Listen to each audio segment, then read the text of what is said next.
जैसे भगवान रखें वैसे रखें। कैसे रखें? जिंदगी की डोर सौंप हाथ दीनानाथ के, महलों में रखें चाहे झोपड़ी में वास दे। चाहे भगवान महलों में रखें चाहे झोपड़ी में। अच्छा देखो ना, जो भगवान के आश्रित है वो सुखी है। हमें किसके आश्रित होना चाहिए मेरी माँ? बोलो मेरी माँ। अच्छा ये बताओ, आप लोग घर से आए हो, किसके आश्रित होकर आए हो? भगवान के आश्रित होकर आए हो। गंगा मैया के आश्रित हम लोग यहाँ पर हैं, प्रयागराज जी के आश्रित हम लोग यहाँ पर हैं, संगम के आश्रित है ना, भगवान के तो आश्रित हैं। अब देखो, जो भगवान के आश्रित रहता है ना, घर में लोग इतने सुखी आनंद में ना होंगे जितने आनंद में आप लोग यहाँ पर हैं। यही है आश्रय ईश्वर का। मिलता है सच्चा सुख केवल भगवान तुम्हारे चरणों में। भगवान के आश्रित हो जाना सबसे अच्छा है। जब तक हम अपने ही आश्रित हैं, देखो ना, द्रौपदी जब तक अर्जुन के आश्रित थी तब तक कपड़े उतरते रहे। द्रौपदी जब तक युधिष्ठिर के आश्रित थी कपड़े उतरते रहे। गुरु द्रोणाचार्य के आश्रित थी कपड़े उतरते रहे। धर्मराज युधिष्ठिर के आश्रित थी कपड़े उतरते रहे। और जिस क्षण वो भगवान के आश्रित हो गई उसी क्षण भगवान ने लाज रख ली। आश्रित आप किसके? इसलिए कहता हूं आश्रित रहो, किसी और के आश्रित ना रहो। किसके आश्रित रहो? गोविंद सहारा तेरा है, गोपाल सहारा तेरा है। भगवान के आश्रित रहो। ये दास अनिरुद्ध किसके आश्रित है? भगवान के। हम भगवान के आश्रित हैं और भगवान का ही आसरा चाहते हैं। हमें किसी और के आश्रय की जरूरत नहीं। आप भी यदि जीवन में भगवान के आश्रित रहेंगे तो आप सबसे सुखी रहेंगे। आप दुखी इसलिए होते हैं, आप परेशान इसलिए होते हैं क्योंकि आप भगवान का आश्रय छोड़ देते हैं हर क्षण। अच्छा ये बताओ, जीवन में मुसीबत संकट आता है कि नहीं? परेशानियां तो आती है ना। कुछ लोग आपके पड़ोसी समाज जानते हो क्या ताने मारता है? एक मैया का बेटा भगवान के घर चला गया तो लोगों ने ताने मारे। लोगों ने कहा रे तुम तो बहुत बड़े भक्त थी। तो बताओ, तुम भक्त थी तो तुम्हारा बेटा भगवान के घर क्यों चला गया? तुम तो भगवान की बड़ी पूजा करती थी। अच्छा देखो, यदि भक्तों के घर कोई दुख आ जाए ना तो दुनिया ये बात जरूर कहता है कि तुम तो बहुत बड़े भक्त थे, तुम्हारे ऊपर ये संकट क्यों आ गया? तुमने तो भगवान की बहुत पूजा की, तुमने तो बहुत व्रत जप तप किए, सदा अच्छे मार्ग पर चले, फिर तुम्हारे घर में ये संकट क्यों? ऐसा क्यों हुआ? कभी किसी भक्त पर कोई संकट मुसीबत आ जाए तो जमाना ये सवाल जरूर करता है कि तुम पर ये संकट क्यों, तुम पर ये मुसीबत क्यों? तो मैं आपको बताऊं, जमाना भले आपको कहे कि तुम पर ये संकट क्यों, लेकिन मैं आपको बताऊं कि जमाना ये बात समझ नहीं सकता जो भगवान के आश्रित होता है। देखो, आश्रित होने का प्रमाण क्या है? आप लोगों ने नरसिंह जी का नाम तो सुना होगा। नरसिंह मेहता, जिनकी बेटी के यहाँ मायरा भरने स्वयं भगवान आए थे। नानी बाई का मायरा बड़ा प्रसिद्ध है समाज में, भगवान मायरा भरने आए। जब नरसिंह जी का बेटा जवानी में भगवान के घर चला गया, मृत्यु हो गई पुत्र की, तो लोगों ने कहा नरसिंह आप रो नहीं रहे हो, आपका बेटा चला गया भगवान के घर। नरसिंह जी बोले ये बताओ कि मेरा बेटा आया कहां से था? कहां से आया था? आपका बेटा कहां से आया है? नरसिंह जी ने कहा आप लोग बताओ कि मेरा बेटा आया कहां से था? सब लोगों ने कहा भगवान के यहाँ से। गया कहां? भगवान के यहाँ। तो जहां से आया था वहां चला गया, तो मैं रो करके क्या कर लूंगा? देखो, जो भगवान के आश्रित है वो इस तरह की बातें करता है, और जो भगवान के आश्रित नहीं है, लोग तो ये कहते हैं कि तुम्हारे घर में ऐसा क्यों हो गया। लोग समझते ही नहीं कि ये खेल कौन खिला रहा है, ये सृष्टि कौन चला रहा है। लोगों को लगता है कि वो स्वयं से सब कुछ कर रहे हैं। वो इस अज्ञान में उलझ गए हैं कि हम करता नहीं, भगवान के आश्रित होना है, और भगवान के आश्रित होकर जो भगवान करें, हमें दुख दें तो हमें दुख स्वीकार, सुख दें तो सुख स्वीकार। बेटा दिया भी ईश्वर ने था, और आज यदि ईश्वर ने ले लिया तो भगवान की इच्छा है। पति दिया किसने? ईश्वर ने। याद रखना मेरी माँ, ये संसार जो मिला है ना वो बिछड़ने के लिए ही मिला है। इसलिए जीवन में जब खुशियां आए, जीवन में जब दुख आए, तो सुख और दुख को एक सा करना चाहिए। कैसा रखना चाहिए? सम। कैसा रखना चाहिए? आजकल लोगों में समस्या क्या है, लोग भक्ति इसलिए करते हैं कुछ लोग कि महाराज जी हमने तो भक्ति की, फिर हमारे घर ऐसा क्यों हो गया? भाई भक्ति कर रहे हैं आप, इसका मतलब ये नहीं कि तुम्हारे घर कोई मरेगा नहीं। मृत्यु तो प्रकृति का नियम है, आया है सो जाएगा, राजा रंग फकीर। कौन नहीं गया ये बताओ? एक सिंहासन में तो एक बंधा जंजीर। तो प्रकृति का नियम है मृत्यु। फिर सवाल ये खड़ा हुआ कि यदि मरना ही है सबको तो हम भक्ति क्यों करते हैं? बताओ, भक्ति क्यों करनी चाहिए? क्यों मेरी माँ? भक्ति क्यों की जाती है? क्या चाहते हैं आप लोग भक्ति से? भगवान से क्या चाहते हैं? आप लोग बताइए, प्रयागराज जी में आप बैठे हैं, कुंभ का मेला है, आज मकर संक्रांति है। आज कहा जाता है कि प्रयागराज जी में आज गंगा में डुबकी लगाने से, आज गंगा यमुना में, पवित्र नदियों में, नर्मदा में, आज विशेषतः कुंभ प्रयाग में आज डुबकी लगाने से व्यक्ति के जन्म जन्म के पाप धुल जाते हैं। ये आज के स्नान की महिमा है। आज से माघ स्टार्ट हो गया, आज से सूर्य भगवान मकर राशि में स्थित हो गए, इसी को कहते हैं मकर संक्रांति। आज तिल दान करने की भी बड़ी महिमा है। तिल का दाना बहुत छोटा होता है। तिल का दाना कैसा होता है? आज ही तिल के लड्डू बनाए जाते हैं, आज ही तिल दी जाती है, तिल ली जाती है ना। इसी त्योहार को लोहड़ी भी कहते हैं, इसी त्योहार को पोंगल भी कहते हैं। दक्षिण में पोंगल के नाम से त्योहार जाना जाता है, हम लोग मकर संक्रांति के नाम से जानते हैं, पंजाब इत्यादि में इसे लोहड़ी कहते हैं। त्योहार यही है, नाम अलग अलग हैं। और आज तिल के लड्डू बना करके दिए जाते हैं, खाए जाते हैं, खिलाए जाते हैं। आज के दिन स्नान और दान की बड़ी महिमा है। कुछ ना हो आपके पास तो तिल होगी, तिल एक दाना, वो भी दान करने का बड़ा महत्व है। तिल आखिरी ऑप्शन है, तिल आखिरी ऑप्शन है कि आज के दिन हम किसी भूखे को भोजन कराएं, किसी प्यासे को पानी पिलाएं, किसी जरूरतमंद की जरूरतें पूरी करें, हम किसी की मदद करें। आज पुण्य का दिन है, आज से पुण्य करने का संकल्प लीजिए कि आज से हम सदा सबका भला करने का संकल्प ले रहे हैं। हमारे विचार गंगा की तरह पवित्र होंगे। आज हम किसी को भोजन कराएं। देखो ना, गौरी गोपाल भगवान का अन्न क्षेत्र प्रयागराज में भी चल रहा है और हजारों भक्त प्रसाद पाकर अपनी भूख मिटा रहे हैं। कितना आज कल बहुत लोगों ने कहा कि महाराज जी हमारे नाम से भी प्रयागराज जी में अन्न क्षेत्र बंटवाइएगा, ताकि हमारे भी, हम नहीं आ सकते तो क्या हुआ, हमारे नाम का प्रसाद प्रयागराज के भक्तों को मिल जाएगा, यहाँ आने वाले तीर्थ यात्रियों को मिल जाएगा, तो वह भी हमें पुण्य बढ़ाने वाला कार्य हमसे होगा। तो आप भी यदि आए हैं तो आप भी सेवाएं करें, और नहीं आए तो आप भी अपनी ओर से गौरी गोपाल जी का जो अन्न क्षेत्र यहाँ प्रयागराज जी में हजारों भक्तों के लिए खुला है, कोई भी आओ, सबको भरपेट प्रसाद मिल रहा है। आप भी इन सेवाओं से अपने आप को जोड़िए कि आपका भी अन्न मतलब तिल, एक जरा तिल भी तो एक अन्न है, तो तिल भर मतलब थोड़ा सा ही अन्न आपके नाम का भी यहाँ बटे। प्रिय भक्तों, प्रसंग था कि भगवान नरसिंह जी का मायरा भरने आ गए, उनके बेटे की मृत्यु हो गई। लोगों ने कहा तुम इतने बड़े भक्त थे, पर तुम्हारा बेटा क्यों चला गया? बोले बेटा तो जाना ही था, हम भी तो जाएंगे। इस संसार में कोई अमर ना होगा, फिर जब अमर नहीं होगा तो भक्ति क्यों करना है?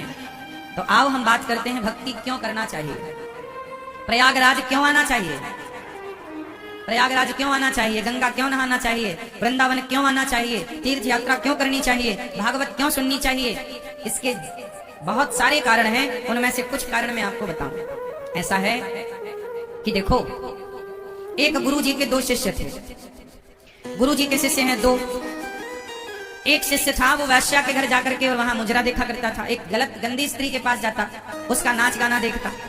तो जो दूसरा चेला था वो बढ़िया रोज सत्संग करता, कथाएं सुनता, कीर्तन करता। एक चेला मंदिर जाता, पूजा करता, सत्संग करता।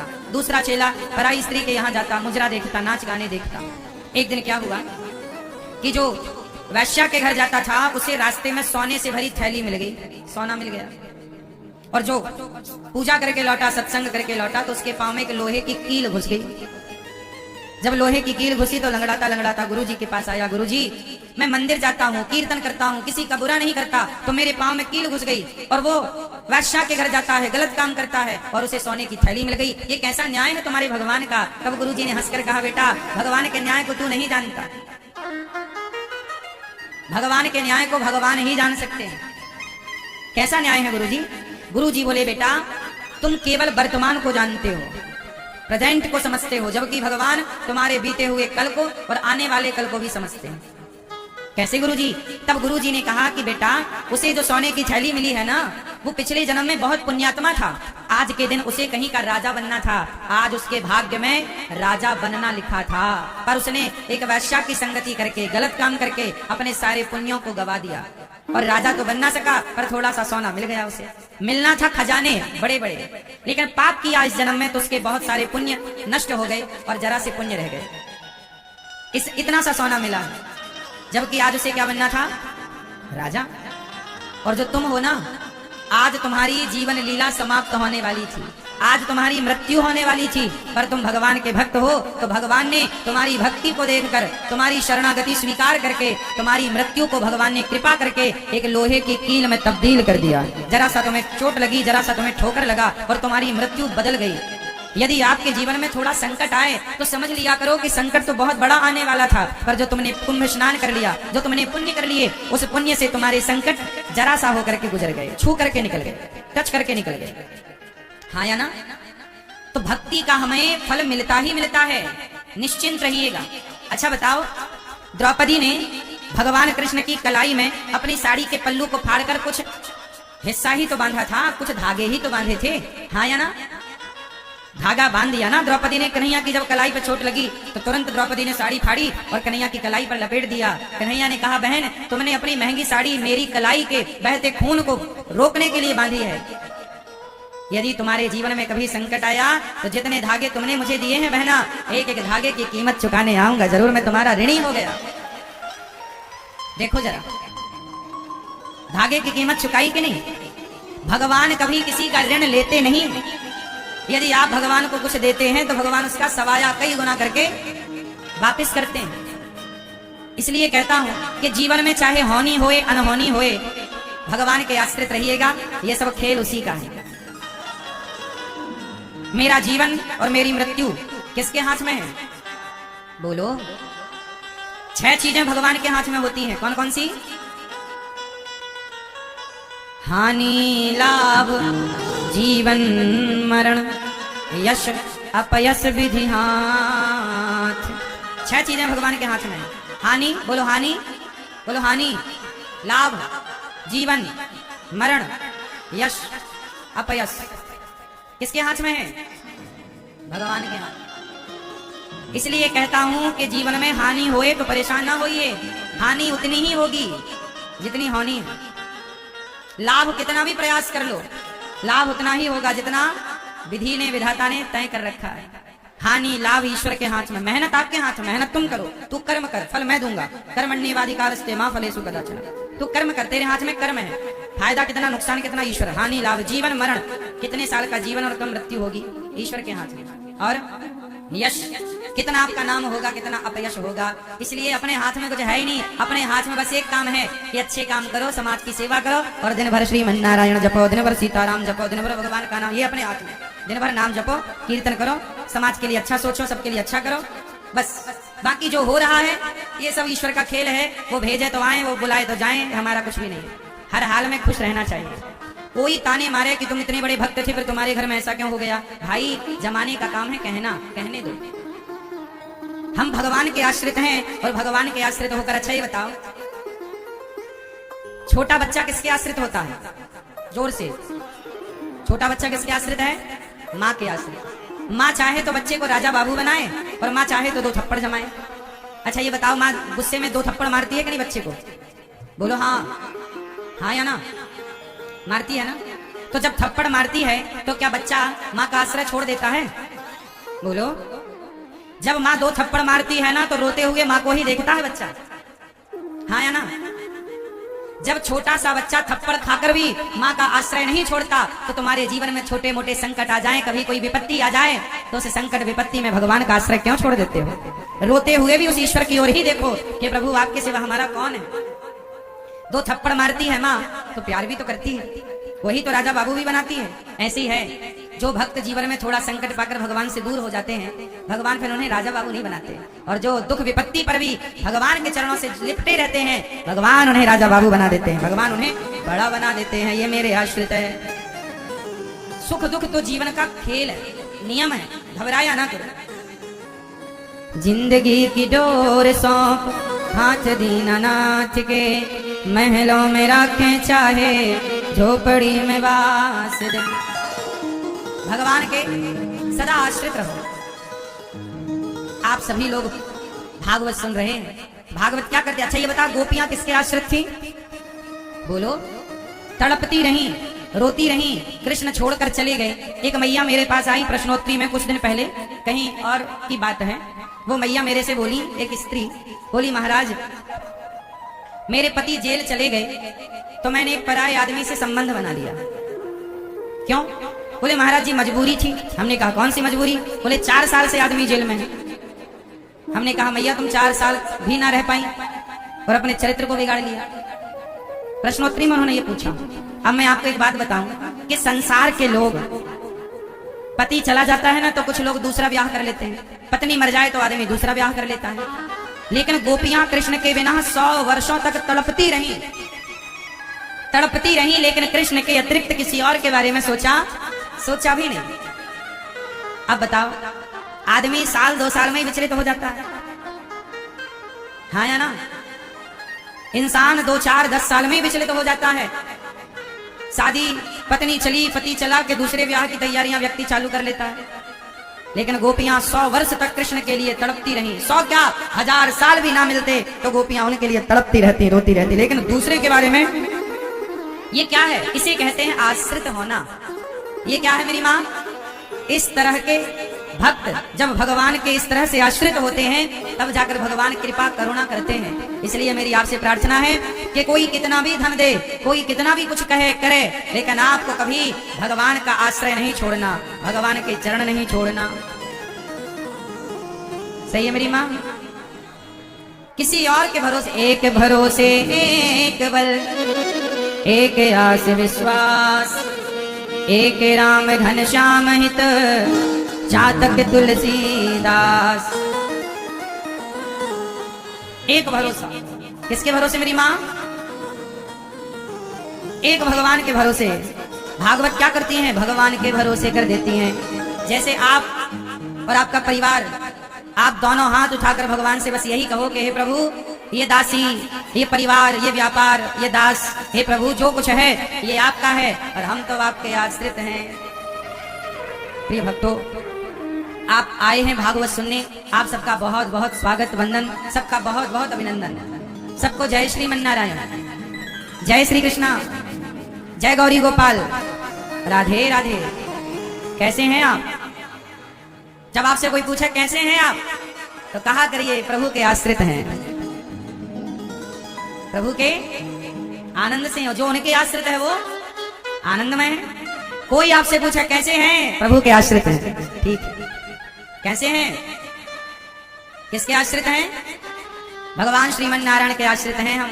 भगवान श्री कृष्ण, भगवान श्रीमन नारायण, श्री सीताराम जी के आश्रित हैं हम तो उन्हीं के आश्रित हैं। हमारा कौन है उनके सिवा? मेरा कोई ना सहारा बिन तेरे, नंदलाल सांवरिया मेरे। मेरा कोई ना सहारा बिन तेरे, नंदलाल सांवरिया मेरे। हरि आ जाओ, हरि आ जाओ, हरि आ जाओ, हरि आ जाओ। मेरी नैया लगा दो पार, मेरी नैया लगा दो पार। हरि आ जाओ एक बार, मेरी नैया लगा दो पार। हरि आ जाओ एक बार। आजा रे, आजा रे, आजा रे, आजा रे, आजा रे, आजा रे, आजा रे, आजा रे, आजा रे, आजा रे, आजा रे, आजा रे, आजा रे, आजा रे, आजा रे, आजा रे, आजा रे, आजा रे, आजा रे। भगवान के भरोसे हम। कैसे हैं आप लोग? भगवान के आश्रित हैं। आश्रित समझते हैं ना? जैसे छोटा बच्चा माँ के आश्रित, ऐसे हम इस कथा में परीक्षित बन के हमारे श्री प्रसिद्ध नारायण दुबे जी, दूधनाथ दुबे जी, श्रीमती गीता दुबे जी, ग्राम ककरा दुबाबल, दुर्वासा ऋषि की पावन धरती, दुर्वासा ऋषि आश्रम प्रयागराज, समस्त दुबे परिवार की ओर से यह कथा का आयोजन हो रहा है। भगवान आपको और आपके पूरे परिवार को सदा सुखी और स्वस्थ रखें। एक बार सुंदर करतल ध्वनि परीक्षित जी के लिए, श्री प्रसिद्ध नारायण दुबे जी के लिए। भगवान की करुणा कृपा इन पर बनी रहे। कल हम लोगों ने सुना कि धुंधकारी जैसा पापी भागवत सुन के मुक्त हो गया। भागवत सुन के मुक्ति तो मिलती ही मिलती, इसमें क्या किंतु और क्या परंतु। परीक्षित जी ने भागवत सुनी, मुक्ति। धुंधकारी ने भागवत सुनी। जन्माद्यस्य यतोऽन्वयादितरतस् चार्थे स्वभिज्ञः स्वराट् तेने ब्रह्महृदाय आदि कवये मुह्यन्ते यत्सूरयः। तेजो वारि मृदां यथा विनिमयो यत्र त्रिसर्गो मृषा धाम्ना स्वेन सदा निरस्तकुहकं सत्यं परं धीमहि। ओ लाल मैया कहाँ वहां देख रही हो? बताओ, बैठी कथा में हो, देख पीछे रही हो। सुनो मेरी माँ, जन्माद्यस्य जन्म आदि यस्य जन्माद्यस्य, भगवान का प्राकट्य हुआ। भगवान मतलब भगवान कितने होते हैं? क्यों क्यों मैया, मैया लाल मैया, भगवान कितने होते हैं? क्या नाम है एक भगवान का? क्या नाम है? हाँ? क्या नाम भगवान का? एक भगवान है। क्या नाम है उनका? उनका नाम है भगवान श्रीमन नारायण। उन्हीं को नारायण कहते, उन्हीं को लक्ष्मी नारायण कहते हैं, उन्हीं को विष्णु कहते हैं। क्या कहते हैं? विष्णु नहीं, विष्णु पाउडर नहीं, विष्णु। अरे मैया विष्णु पाउडर कह रही है मैया। विष्णु क्या नाम है? विष्णु विष्णु विष्णु। तो विष्णु उन्हीं का नाम है हरि। क्या नाम है? बोलो विष्णु। पीली मैया होगी पंचायत, बोलो विष्णु। विष्णु नारायण हरि, उन्हीं का नाम है राम, उन्हीं का नाम है कृष्ण, उन्हीं का नाम है नरसिंह, उन्हीं का नाम है वामन, उन्हीं का नाम है धनवंतरी, उन्हीं का नाम है कच्छप, उन्हीं का नाम है मत्स्य। 24 अवतार हुए ना। उन्हीं का नाम है हयग्रीव। हमारे भगवान का नाम है गोविंद, उन्हीं का नाम गोविंद, गोपाल, मनमोहन, मदन मुरारी, राघव, रघुनंदन, दशरथ नंदन, कौशल्यानंदन, उन्हीं का नाम है जगन्नाथ। क्या नाम है? उन्हीं का नाम क्या है? जगत के नाथ हैं जगन्नाथ। उन्हीं का नाम है जगन्नाथ। उन्हीं का नाम है द्वारिकानाथ। क्या नाम है? द्वारिकाधीश। क्या बोलते हैं? उन्हीं का नाम है बिहारी जी, उन्हीं का नाम है राधा रमण जी, राधा वल्लभ जी, उन्हीं का नाम है गौरी गोपाल, उन्हीं का नाम है विठल नाथ जी। क्या नाम है? उन्हीं का नाम है बद्री नारायण। उन्हीं का एक नाम है शिव। क्या नाम है? शिव। क्या नाम है? अब बताओ कितने भगवान हो गए? बोलो मेरी माँ। भगवान एक हैं, उनके नाम बहुत सारे हो गए। अच्छा, नाम क्यों बदले? नाम इसलिए अनेक हो गए क्योंकि भाषाएं अनेक थी। हमारे देश में कितनी भाषाएं बोली जाती हैं? बोलो, हमारे भारत में कितनी भाषाएं हैं? हमारे भारत में ही अनेक भाषाएं। हमारे भारत में एक कहावत है कि कोस कोस में पानी बदले और 4 कोस में वाणी। हर 4-5 किलोमीटर में, हर 10 किलोमीटर की भाषा अलग होती है। ये बात सही है कि गलत है? हर 10-15 किलोमीटर में भाषा, गुजरात की भाषा गुजराती है, महाराष्ट्र की भाषा मराठी है, बिहार की भाषा अलग है, पंजाब की भाषा पंजाबी है, हरियाणा की भाषा हरियाणवी है, राजस्थान की भाषा राजस्थानी है, मध्य प्रदेश में भी हिंदी है, बुंदेली है, मारवाड़ी है, अनेक भाषाएं। तो भाषाएं अनेक होने से, अनेक भाषाएं होने से हमने एक को ही अनेक भाषाओं से पुकारा, तो नाम कितने हो गए? बोलो। जैसे हो गया केला। अब केला ही है, उसे ना लोग बनाना भी कहते हैं। बोलो हाँ। सेब है, उसे एप्पल भी कहा जा रहा है। अब एप्पल, अब कोई गांव में जाए बोले भैया एप्पल दे दो, अब यदि वो एप्पल भाषा नहीं जान रहा है तो वो कैसे देगा एप्पल? उसे कहना पड़ेगा ना भैया सेब दे दो। बोलो हाँ। भाषाएं तो बदल गई ना मेरी माँ, वस्तु तो नहीं बदली ना। केला नहीं बदला पर केले के नाम बदल गए। बोलो हाँ। अब जैसे हमारे यहाँ आलू कहते हैं, आलू केवल हम लोग आलू समझते हैं, अन्य देशों में आलू को अनेक नाम दिए गए। हाँ या ना? फिर आलू तो जस का तस है, सब्जियां तो जस की तस हैं, लेकिन उनके नाम बदल गए। उसी तरह भगवान एक ही हैं, अनेक भक्तों ने अनेक भाषाओं से अपने अपने ढंग से उन्हें पुकारा। तो कोई उन्हें राम कहकर बुलाया, तो किसी ने कृष्ण कहा, किसी ने नारायण कहा, तो किसी ने हरि कहा। जाकी रही भावना जैसी, प्रभु मूरत देखी तिन तैसी। एक ही भगवान को अनेक लोगों ने देखा, अनेक नामों से पुकारा। किसी ने उन्हीं को जगन्नाथ कहा, किसी ने उन्हीं को विठल नाथ कहा, किसी ने उन्हीं को द्वारिका नाथ कहा, किसी ने उन्हीं को बिहारी जी कह दिया। बोलो हाँ कि ना? अब आप लोग कंफ्यूज हो गए कि बिहारी जी अलग हो गए, विठलनाथ जी अलग, द्वारिकाधीश जी अलग, जगन्नाथ जी, कुछ भी अलग नहीं है। चाहे राम कहो, चाहे कृष्ण कहो, चाहे नारायण कहो, सारे नामों का मतलब एक है। बात सही है कि गलत है? कंफ्यूज हो गए लोग। अच्छा ये बताओ, गंगा मैया कहां से निकली है? बोलो, गंगा मैया कहां से निकली मेरी माँ? कहां से निकली? गंगोत्री से। गंगोत्री से निकलने के पहले कहां से निकली? कहां से? भगवान शंकर की जटा, भगवान शिव की जटा से निकलने से पहले गंगा जी कहां से निकली? कहां से? हिमालय से। बैठो बेटा बैठो। गंगा मैया का एक नाम है विष्णुपदी। क्या नाम है? क्या नाम है? विष्णुपदी। मतलब यह गंगा मैया कहां से निकली? भगवान के चरणों से। कैसे निकली? ये घटना तब की है जब राजा बलि के यहां वामन भगवान आए। कौन आए? जब राजा बलि के द्वार पर वामन भगवान, देखो वामन कौन है? वही नारायण। क्या बनकर आए? वामन। जब भगवान विष्णु, जब भगवान श्रीमन नारायण वामन बनकर आए तो राजा बलि से कितनी पग भूमि मांगी? हे राजन, हमें 3 पग भूमि दे दो। अच्छा 3 पग भूमि महाराज, थोड़ा ज्यादा ले लो, आप और ज्यादा भूमि ले लो। नहीं नहीं, हमें तो केवल 3 पग चाहिए। जब 3 पग लेने का संकल्प ले लिया और देने वाले ने देने का संकल्प कर दिया तो 3 पग में, पहले पग में उन्होंने क्या नापा? पाताल, अतल, वितल, सुतल, तलातल, रसातल, महातल, पाताल, 7 लोक नीचे के नापे वामन भगवान ने। फिर 7 लोक ऊपर के जब नापे तो भगवान नारायण का पांव स्वर्ग को सबको नापता हुआ जब सत्य लोक में पहुंचा तो सत्य लोक में ब्रह्मा जी विराजते हैं। तो ब्रह्मा जी ने देखा कि भगवान का चरण मेरे द्वार से गुजर रहा है, तो ब्रह्मा जी ने बिना देर किए भगवान के पांव का अंगूठा चरणों को धुल लिया। उनके कमंडल में जल था ब्रह्मा जी के, तो जल डाला और धुल करके वही चरणामृत अपने कमंडल में भर लिया। किसने? बोलो, ब्रह्मा जी ने। किसने भर लिया? भगवान नारायण का, मतलब भगवान वामन जी के चरण धुलकर ब्रह्मा जी ने कहां भर लिए?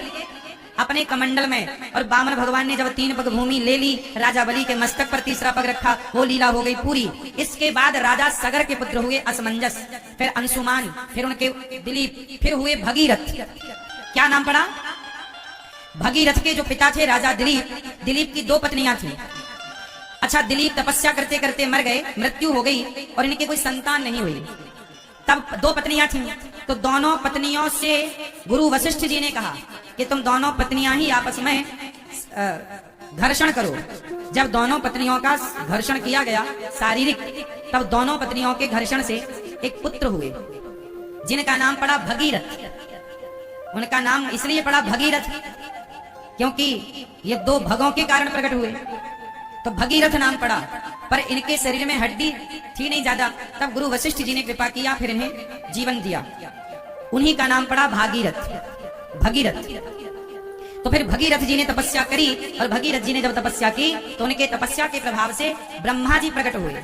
कहा कि प्रभु ऐसी कृपा करो, गंगा मैया दो ताकि हमारे पूर्वजों का उद्धार हो जाए। उनके सगर के 60,000 पुत्र कपिल मुनि के अपमान करके जलकर गंगा सागर में भस्म हो चुके थे। तब भगीरथ जी ने जब कहा कि प्रभु आप जरा गंगा जी को प्रकट करिए, तो भगवान नारायण का धोया हुआ वही पांव का जल ब्रह्मा जी ने उस जल की कमंडल से एक धारा गिरा दी, जरा सी। पर वो धारा इतनी तेज से आई कि वो पाताल में चली जाती। तब गंगा मैया ने कहा कि हमारा वेग पृथ्वी सह ना पाएगी, तो पृथ्वी ना सह पाएगी तो शिव को प्रकट करके कहो कि वो हमारे तेज को सहे।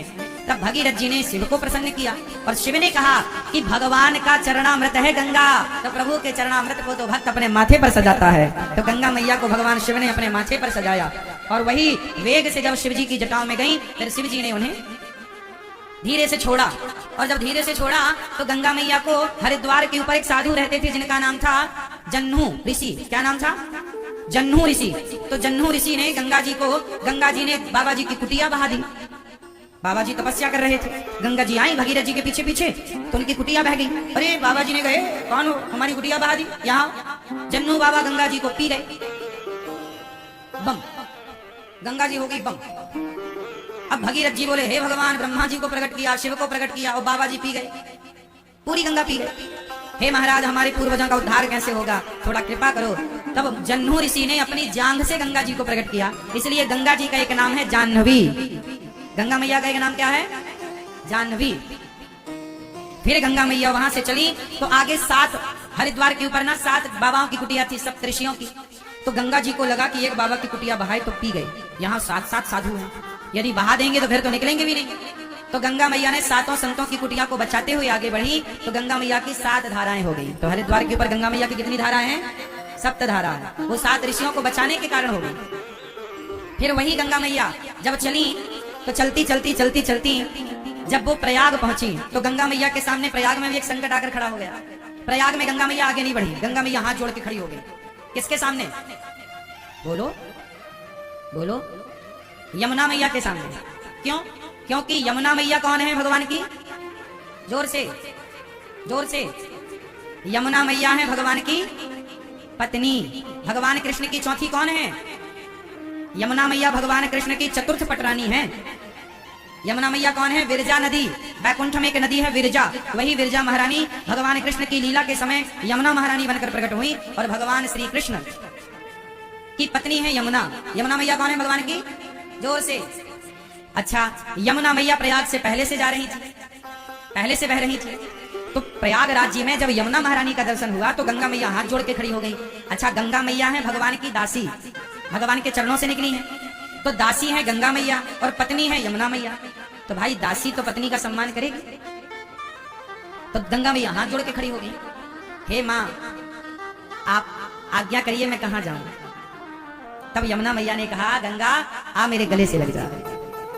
तब गंगा मैया को यमुना जी ने अपने गले से लगाया और गंगा मैया ने कहा, यमुना मैया ने कहा बहन आज से आगे की यात्रा तू करेगी, आगे तेरे नाम से जाना जाएगा, मैं अपनी यात्रा यहीं पूरी करती हूँ। तो यमुना मैया की यात्रा प्रयाग में पूरी हुई और यहाँ से आगे किसकी यात्रा चालू हुई?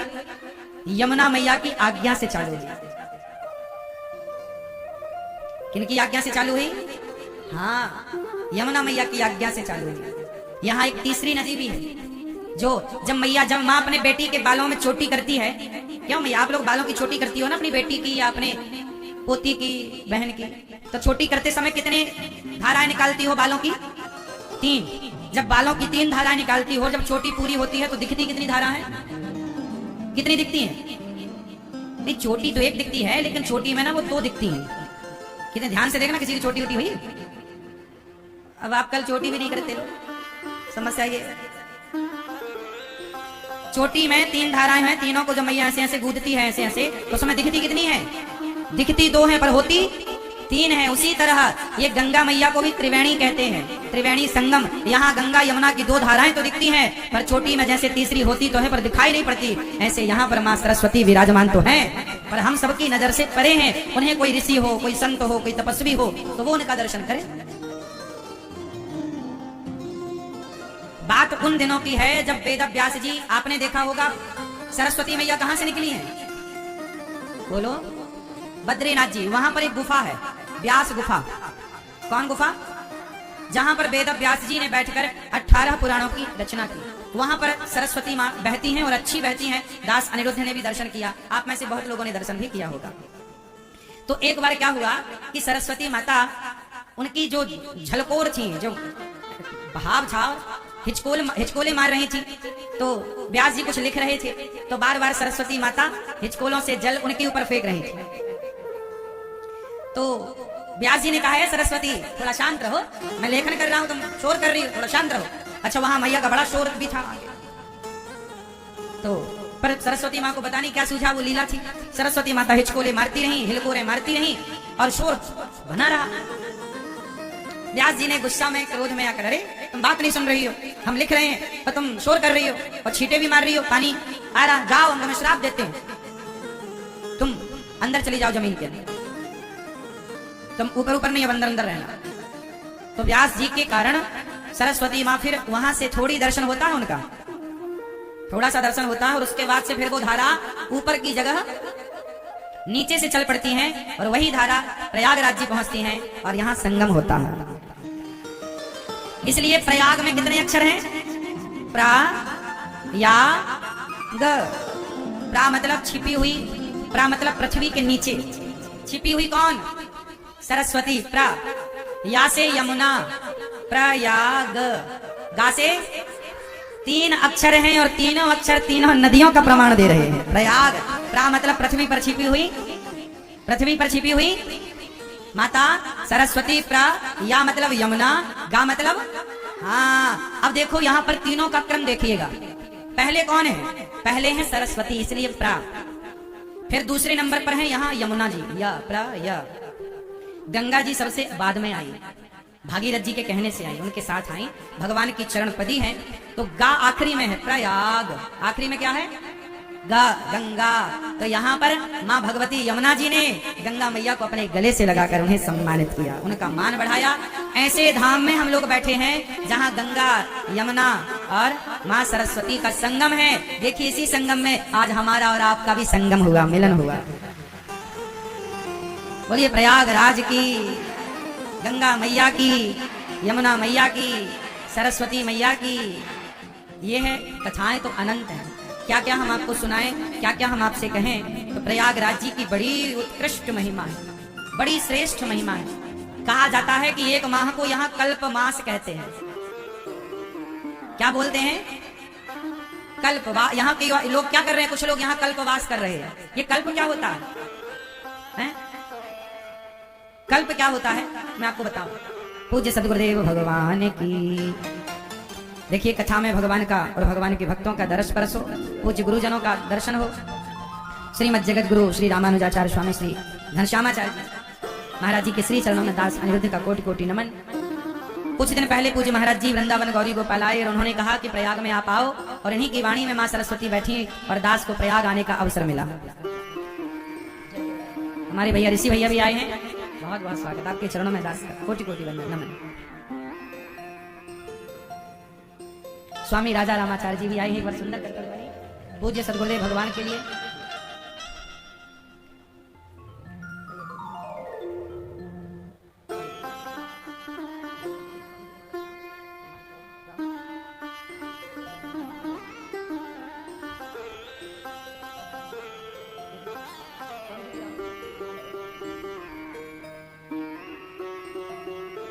पूज्य महाराज जी श्रीमद जगत गुरु रामानुजाचार्य स्वामी श्री घनश्यामाचार्य जी महाराज जी हम सबके मध्य में दर्शन देने के लिए उपस्थित हैं।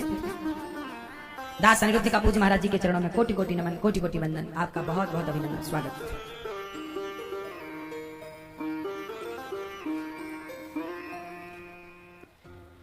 तो प्रिय भक्तों, आप लोग बहुत भाग्यशाली हैं कि प्रयागराज जी की पावन धरा पर हम सबको बैठने का, पावन दरस परस करने का हम सबको लाभ मिला। और यमुना मैया, देखिए यमुना मैया की बड़ी कृपा है कि दास अनिरुद्ध को अपने चरणों में स्थान देकर वृंदावन धाम में गौरी गोपाल भगवान की कृपा से खूब खूब सेवाएं वृद्ध माओं की अखंड रसोई की चला रहे हैं। किसकी कृपा? यमुना मैया की कृपा। गंगा च यमुना चैव गोदावरी सरस्वती नर्मदा सिंधु कावेरी। ये जो हमारी पावन नदियां हैं ना, जब आप लोग स्नान किया करो तो अपने घर में ही स्नान किया करो, पर गंगा यमुना सरस्वती सरयू जी का आवाहन स्नान करते समय केवल नाम लिया करो। तो कहते हैं कि यदि आप नहीं आ पाए प्रयाग और केवल गंगा यमुना का स्मरण घर से करके स्नान करोगे तो यमुना गंगा में स्नान करने का फल ही घर में आपको प्राप्त होगा। ये बड़ी महिमा है। तो भगवान के अनेक अवतार हुए, तो चाहे राम कहो कृष्ण कहो, अनेक अवतार हैं। 24 अवतारों का जिक्र भागवत जी में 24 अवतारों की बात कही गई है। भागवत जी में सर्व वेदेतिहासानाम सारम सारम समुद्रतम, सार सार की बात कही गई है, जिनमें 24 अवतारों में कभी आप ये भावना रखो कि राम और कृष्ण अलग हैं। को बड़ छोट कहत अपराधु, छोटा बड़ा कहना, भगवान के नामों में भेद रखना, राम और कृष्ण के नाम में, हरि और नारायण के नाम में, विष्णु और जगन्नाथ जी के नाम में भेद रखना, यह भी एक अपराध है। बात समझ में आई? तो बताओ भगवान कितने हैं? क्या नाम है उनका? भगवान श्रीमन, उन्हीं का नाम है राम, उन्हीं का नाम है कृष्ण, उन्हीं का नाम है नृसिंह। हाँ या ना? कोई भेद है? चलो, भगवान कितने हैं और देवता कितने हैं? मैया देवता कितने हैं? बैठ जाओ मेरी माँ जल्दी। देवता कितने हैं? देवता अनेक हैं। देवताओं के राजा हैं इंद्र। तो देव जो आप लोग सुनते हैं ना 33 कोटि, कोटि शब्द का अर्थ प्रकार भी कुछ लोग करते हैं, कोटि शब्द का अर्थ करोड़ भी कुछ लोग करते हैं। तो चाहे प्रकार कहो 33 प्रकार के या करोड़ कहो, देवता बहुत होते हैं। देवता कितने होते हैं? अब देखो हमारे यहाँ देवता, पीपल को भी देवता कहते हैं, वट वृक्ष को भी हम देवता कहते हैं, समुद्र को भी तो हम देवता कहते हैं। हमारे यहाँ देवता बहुत है। कौन बहुत है? देवता बहुत हैं। हमारे यहाँ भगवान बहुत नहीं है। एको ब्रह्म द्वितीयो नास्ति, ईश्वर एक है। भगवान कभी दो नहीं थे, कभी दो नहीं होंगे। बात सही है? हाँ। वेद व्यास जी महाराज ने 17 पुराण लिखे पर शांति का अनुभव नहीं हुआ। तब नारद जी ने कहा कि आप उदास क्यों हैं? कहा कि मैं बहुत अशांत इसलिए हूँ, 17 पुराण लिखा पर क्या करूँ? तब नारद जी ने कहा, देखिए आपने इन पुराणों में ज्ञान की बात तो बहुत की, नैष्कर्म्य क्वचित भाव वर्जितम न शोभते ज्ञानमलम निरंजनम। आपने ज्ञान की बड़ी चर्चा की पर भक्ति और प्रेम को पुष्ट नहीं किया, प्रेम की वार्ता नहीं की, इसलिए आप परेशान और उदास हैं। तब व्यास जी महाराज ने 18वां पुराण नारद जी के कहने से जब चतुर्श्लोकी भागवत सुनाई, तो नारद जी के कहने से व्यास जी ने 18वां पुराण श्रीमद् भागवत महापुराण की रचना की। किनकी रचना हुई? श्रीमद् भागवत भागवत जी को महापुराण कहा गया है। जैसे कुंभ को क्या बोला गया? इस बार के कुंभ को महाकुंभ, क्योंकि 144 वर्ष बाद यह संयोग बना। ऐसे ही भागवत जी पुराण नहीं, महापुराण है। भागवत जी सामान्य नहीं है। कितना भी बड़ा पापी हो, भागवत सुनकर के वह मोक्ष का अधिकारी हो जाता है। ये भागवत जी के आश्रित होने का फल है। परीक्षित जी भागवत जी के आश्रित हुए, मोक्ष मिला। धुंधकारी भागवत जी के आश्रित हुए, मोक्ष की प्राप्ति हुई। व्यास जी महाराज ने 17 पुराण लिखे, अंतिम में 18वां पुराण लिखे, पर तब भागवत जी लिखने के बाद व्यास जी को संतोष मिला, शांति मिली। भागवत जी में ही शांति है, इसलिए शांति पाना है तो भागवत जी सुना करो, सत्संग किया करो, भले थोड़ा ही, एक घड़ी आधे की बुनियाद। व्यास जी महाराज, नारद जी ने कहा मैं दासी पुत्र था और दासी पुत्र से भगवत कृपा से ब्रह्मा पुत्र बन गए। अच्छा, नारद जी पिछले जन्म में कौन थे जानते हो? नारद जी पिछले जन्म में एक दासी के पुत्र हैं। इनकी माँ एक ब्राह्मण के यहाँ काम किया करती थी। संयोग से उन्हीं ब्राह्मण के यहाँ कुछ संत आए। कुछ और संत क्या थे? सनकादि ही थे। सनकादि ऋषि जब आए तो ऋषियों ने बड़े प्रेम से नारद जी को खूब बढ़िया कथा सुनाई, मंत्र दिया। नारद जी को संतों की बात अच्छी लगी। जब संत जन जाने लगे तो नारद जी भी विह्वल होकर संतों के पीछे पीछे जाने लगे। तब उनकी माँ ने कहा, बेटा तुम चले जाओगे तो हमारे पास कौन रहेगा? तब ऋषियों ने कहा कि तुम पुत्र हो, माँ का कर्तव्य पूरा करो, जब माँ नहीं होगी तब तुम आ जाना। नारद जी अपनी माँ के साथ रहे। कुछ दिन बाद माँ को सांप ने डस लिया, माँ की मृत्यु हुई और संतों के बताए मार्ग पर नारद जी महाराज चल पड़े।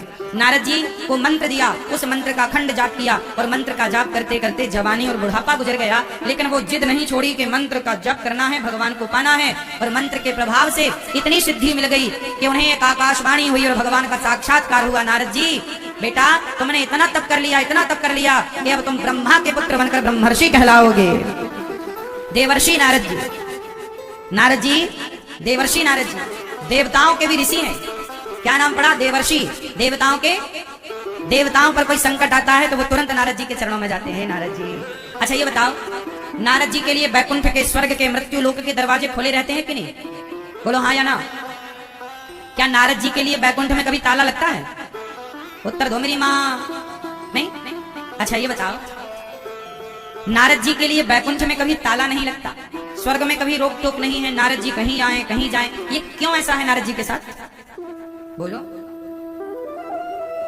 क्योंकि नारद जी सदा भगवान का नाम जपते हैं। क्या जपते हैं नारद जी?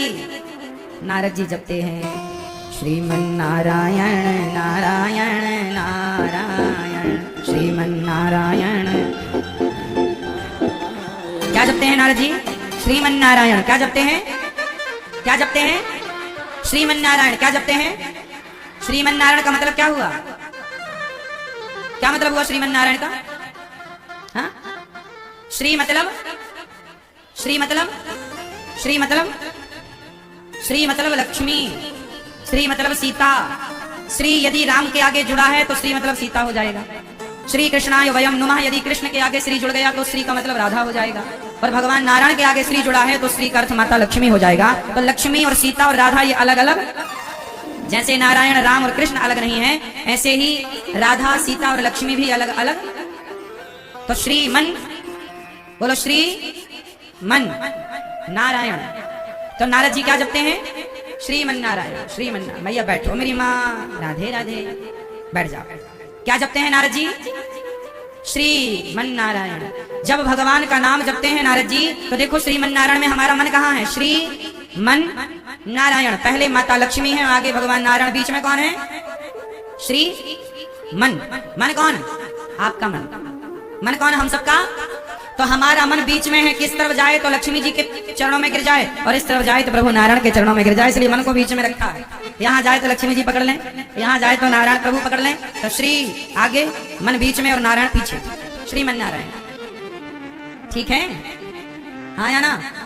तो नारद जी नाम जपते हैं तो भगवान के द्वार सदा खुले रहते हैं। इसलिए मेरी माँ कुछ भले ना आए जाए, नाम तो आता है लेना, खूब नाम जपा करो, खूब नाम कीर्तन किया करो। आप लोग प्रभात फेरियां भी निकाला करो अपने गांव में, अपने गली में, अपने मोहल्ले में। अब ये बूढ़े बूढ़े लोग जो है एक्सपायरी डेट वाले, अब क्या काम तुम्हारा? अब और कोई काम तो रहा नहीं। बढ़िया सवेरे जल्दी 5 बजे जाग जाओ और 5:30 बजे ठीक जागो, अपना कपड़े पहनो और कीर्तन कर लो। सवेरे 4-6 बूढ़े इकट्ठे हो जाओ, बूढ़ी बूढ़ी स्त्रियां इकट्ठी हो जाएं। काहे घर में तुम पड़ी रहती हो मेरी माँ? जाओ कीर्तन करो पूरे गांव में, कीर्तन करते हुए चलो। प्रभात फेरी करने से भगवान का नाम जिनके कानों में पड़ता है, नाम लेने वाला भी पावन होता है, और जिसके कान में प्रभु का नाम पड़ जाता है वह भी पावन हो जाता है। ये नाम है। कलिजुग जोग न जग न ज्ञाना, एक आधार राम गुण गाना। एक आधार है प्रभु का नाम, इसलिए नाम ना भूले। काम करते रहो और नाम जपते रहो, चलता रहे हर श्वास में श्रीमन नारायण श्रीमन नारायण श्रीमन नारायण श्रीमन नारायण, चलता रहे, अहर्निश चलता रहो। अभ्यास करिए कि वाणी से नाम चले। देखो नाम का इतना प्रभाव है। मीरा जी कहती हैं, पायो जी मैंने राम रतन धन। मीरा जी कहती है यही धन है, बाकी जो आपने सोना चांदी पहना है ना, ये लोग उतार लेंगे तुम्हारे मरने के बाद, लेकिन राम नाम ना उतार पाएगा। इसलिए मेरी माँ, कौन सी पूंजी चलेगी संग? राम नाम की पूंजी जाएगी। कमा लो जितना कमा सको। नारद जी ने उस नाम के जप के प्रभाव से देवर्षि कहलाए। ऐसे नारद जी के चरणों में बारंबार नमन करते हैं। व्यास जी महाराज ने भागवत जी की शुरुआत की महाभारत के युद्ध से। कहां से की? जब 99 कौरव मारे जा चुके हैं, पांडव और कौरव। महाभारत का युद्ध कितने पक्षों में हुआ मैया? महाभारत का युद्ध कितने पक्षों में हुआ? कौन पक्ष थे? पांडव और किनकी शक्तियां ज्यादा थी? पांडवों की शक्ति ज्यादा थी कि कौरवों की? बोलो, शक्तिशाली कौन ज्यादा था? हाँ, ज्यादा ताकत तो कौरवों की थी, पर हार गए। आपकी ताकत कितनी भी हो, आपकी शक्ति कितनी भी हो, पैसा कितना भी हो, लेकिन आप तब तक नहीं जीतते जब तक आपके पास धर्म की शक्ति ना हो। पांडव जीत गए क्योंकि उनके पक्ष में धर्म था, पांडव हार गए क्योंकि उनके पक्ष में धर्म नहीं था। आपकी ताकत कितनी है, ताकत से काम थोड़ी होता है। भगवान हमेशा ताकतवर का साथ नहीं देते। भगवान जब भी साथ देते हैं शक्तिशाली का नहीं, भगवान सदा धर्म का साथ देते हैं। धर्मो रक्षति रक्षिता। इसलिए मेरी माँ, आप ये मत सोचा करो कि वो ज्यादा पावरफुल है, बड़े पैसे वाले हैं। पैसे वाले तो कितने मिट गए। पैसे वाले का नहीं, धर्म का। धर्म किसकी तरफ? पांडवों की तरफ कौन था? बोलो मेरी माँ, पांडवों की तरफ कौन था? भगवान श्री कृष्ण। क्यों? अच्छा बताओ, पांडवों ने युद्ध में धर्म किया कि अधर्म किया? बोलो, कौरवों ने धर्म किया कि अधर्म किया? अच्छा, अधर्म तो पांडवों ने भी किया था। क्या अधर्म किया पांडवों ने? देखो, कुछ अधर्म की बातें मैं आपको बताऊं और कुछ धर्म की बातें मैं आपको बताऊं। अब ये डिसाइड करना पड़ता है कि हम किसका साथ दें। महाभारत में एक घटना घटी, जब दुर्योधन और भीम भैया का युद्ध हुआ, तो युद्ध गदा युद्ध हुआ, और गदा युद्ध का नियम था कि गदा का प्रहार जंघा पर नहीं किया जाता, जांघों में गदा। लेकिन भीम भैया ने गदा कहां मारी? जांघों में। और जब गदा जांघों में मार रहे थे, भीम भैया दुर्योधन की जंघा तोड़ रहे थे, तो दाऊ भैया आ गए, बलराम जी आ गए। ए भीम, क्या कर रहा है? ये युद्ध का नियम नहीं है, गदा का प्रहार तुमने जांघों में क्यों किया? अब बताओ कि यहाँ पर भीम भैया ने धर्म किया कि अधर्म किया? बोलो, क्या किया? अधर्म किया। लेकिन अधर्म जब हो रहा था तो भगवान श्री कृष्ण खड़े थे कि नहीं? क्यों नहीं रोका? जब बलराम जी ने रोका कि ये अधर्म है, तब भगवान श्री कृष्ण बोले, दाऊ भैया, किसी पराई स्त्री को अपनी जांघों पर बिठाना क्या धर्म था? यही दुर्योधन है जिसने कहा, द्रौपदी दुशासन इसके कपड़े उतार दो और मेरी जंघा पर लाकर बिठाओ। क्या किसी की स्त्री के कपड़े उतारना धर्म था? क्या किसी और नारी के, किसी और की स्त्री को, पराई स्त्री को भरी सभा में निर्वस्त्र करना धर्म था? क्या उसे अपनी जंघों पर बिठालना धर्म था? क्या कहना भी धर्म था? जब इसने धर्म का पालन नहीं किया तो इसके लिए भी धर्म का पालन नहीं किया जाएगा। अधर्मी को अधर्म से मार देना ही धर्म है। जहां जरूरत पड़ती है धर्म की, वहां धर्म से मारो। जहां जरूरत पड़ती है अधर्म की, वहां अधर्म से मारो। भगवान श्री कृष्ण का यही फंडा है। भाई तुमने धर्म किया हो तो हम तुम्हें धर्म से मारे। सच्चाई तो यह है कि ये दुष्ट दुर्योधन धर्म की मौत मरने के लायक था ही नहीं। धर्म की मृत्यु सबके नसीब में कहां है साहब? धर्म से मरना भी तो सबके नसीब में नहीं है। धर्म की मृत्यु के लायक आप थे ही नहीं। तो बताओ, भीम भैया ने सही किया कि गलत किया? हाँ, तुमने भरी सभा में जब किसी के कपड़े उतारने में तुमने धर्म का मुंह नहीं देखा, धर्म का ख्याल नहीं किया, धर्म का आचरण नहीं किया, तो अब धर्म का मुंह दूसरा देखे क्यों उम्मीद करते हो? दूसरी बात, जब दानवीर कर्ण का पहिया रथ का जमीन पर धंसा तो भगवान कृष्ण बोले अर्जुन जाओ मारो बाण मार दो। अरे प्रभु ये गलत है, युद्ध का नियम है कि योद्धा रथ से नीचे हो तो उस पर प्रहार नहीं करना, और आप कह रहे हैं मार दो। भगवान ने कहा कि अर्जुन जो हम कह रहे हैं तुम करो। सच्चाई तो ये है कि भगवान श्री कृष्ण जो कहते हैं वही धर्म है। अर्जुन बोले प्रभु ये तो अधर्म है, आप गलत करा रहे हैं, वो योद्धा नीचे है, मैं कैसे मार दूं? भगवान बोले नहीं, यदि तुम्हें लग रहा है कि तुम अधर्म करने जा रहे हो तो ये कर्ण ने भी तो कहा था द्रौपदी तेरे 5 पति हैं, छठा मुझे बना ले। क्या किसी और की स्त्री को ये कह देना कि तेरे तो 5 पति हैं, मैं भी तेरा पति बन जाऊं, 6 हो जाए तो तेरा क्या बिगड़ जाएगा? क्या ये कह देना धर्म था? भरी सभा में जब द्रौपदी के कपड़े उतारे जा रहे थे तब कर्ण को खड़े होकर नहीं कहना था दुर्योधन ये तुम गलत कर रहे हो? तब इन्होंने अधर्म का ही तो साथ दिया। जब अधर्म का पक्ष इन्होंने लिया है तो अधर्म का पक्ष लेने वाले को अधर्म से ही मार देना धर्म है। अर्जुन मार दो। यही सवाल बाली ने किया, कारण कवन नाच मुहि मारा, मैं बैरी सुग्रीव प्यारा। अच्छा एक बात बताओ, मैया मैया ओ पंचायती मैया, हो गई पंचायत? क्या चल रही है पंचायत? सुनो, अच्छा एक बात बताओ, भगवान राम पर एक आरोप लगता है कि राम जी ने बाली को छिप करके क्यों मारा? लगता है कि नहीं? राम जी पर आरोप क्या लगता है कि राम जी ने बाली को छिप करके क्यों मारा? जानते हो छिप के क्यों मारा? आज मैं पूरी स्थिति आपको समझाऊं कि राम जी ने बाली को छिप करके ही क्यों मारा। ये बहुत उलझी हुई गुत्थी है, आज इसे कुछ सुलझाने का प्रयास करेंगे। सुनो, सबसे पहले आपको यह जानना होगा कि राम जी और सुग्रीव की मित्रता हुई। जब पहली बार हनुमान जी राम जी को सुग्रीव के पास लेकर आए, अग्नि की साक्षी करा के हनुमान जी ने सुग्रीव और राम की मित्रता कराई। सुग्रीव और राम कौन हो गए? जोर से, कौन हो गए? मित्र। कौन हो गए? सखा, मित्र हो गए। जो न मित्र दुख होहि दुखारी, इतने ही बिलोकत पातक भारी। राम जी ने कहा सुग्रीव मित्र, अब तुम हमारे मित्र हो, ये बताओ कि तुम इस जंगल में इस पर्वत पर क्यों रहते हो? तुम्हारी पत्नी तुम्हारा परिवार कहाँ है? तब सुग्रीव ने कहा कि प्रभु मेरा एक भाई है, बाली उसका नाम है, एक मैं नाम का दानव आता है और मेरे भाई को युद्ध की चुनौती देता है। मैं अपने भाई के साथ चला, मेरा भाई और वह मैं दानव दोनों एक गुफा में घुस जाते हैं और मेरा भाई बोला कि सुग्रीव 15 दिन तक यदि मैं ना आऊं तो समझ लेना कि मैं अब नहीं आऊंगा। बाली उस गुफा में घुस गया, मैं दानव से युद्ध करते करते लगभग महीना बीत गया।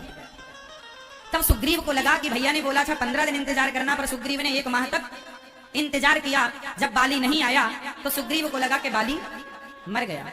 गुफा का मुंह बंद करके सुग्रीव शिला रख करके आए तो उनके लोगों ने, मंत्री संतरियों ने सुग्रीव को राज सिंहासन पर बिठाया और जैसे सुग्रीव राजा बनकर बैठे थे तभी बाली आ गया और बाली को लगा अच्छा तू मुझे मरवा करके मेरी सत्ता लेना चाहता है। सुग्रीव की एक बात ना सुनी बाली ने और मारना स्टार्ट कर दिया। मारता गया, प्राण निकल जाएंगे सुग्रीव के, इतना मारा, सुग्रीव प्राण बचाकर भागा। ऋष्यमुख पर्वत पर जाकर सुग्रीव चढ़े, वहां श्राप के कारण बाली आया नहीं करता था। अब राम जी ने कहा अच्छा तो तुम्हारे भाई ने तुम्हें मार दिया, मारा। अच्छा ये बताओ गलती किसकी थी, बाली की थी कि सुग्रीव की थी? जोर से, किसकी गलती थी? क्या गलती थी बाली की? बाली ने कहा था कि तुम 15 दिन इंतजार करना और सुग्रीव ने कितने दिन इंतजार किया? 1 माह। हाँ किया ना इंतजार। तो सुग्रीव और बाली को एक बार आपस में बैठ करके विचार नहीं करना चाहिए? देखो लड़ाइयां क्यों होती हैं?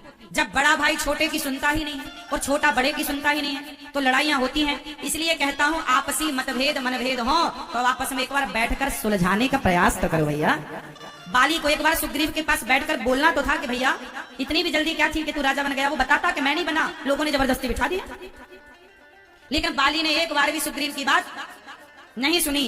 याद रखना झगड़े तब होते हैं जब आप सामने वाले को बोलने का मौका नहीं देते। और लड़ाइयों में अक्सर ये होता है कि आदमी अपना ही अपना बोलता है, सामने वाले को बोलने का मौका, इसी चक्कर में लड़ाइयां होती हैं। चलो फिर क्या हुआ, बाली चला गया और सुग्रीव पर्वत पर रहने लग गए।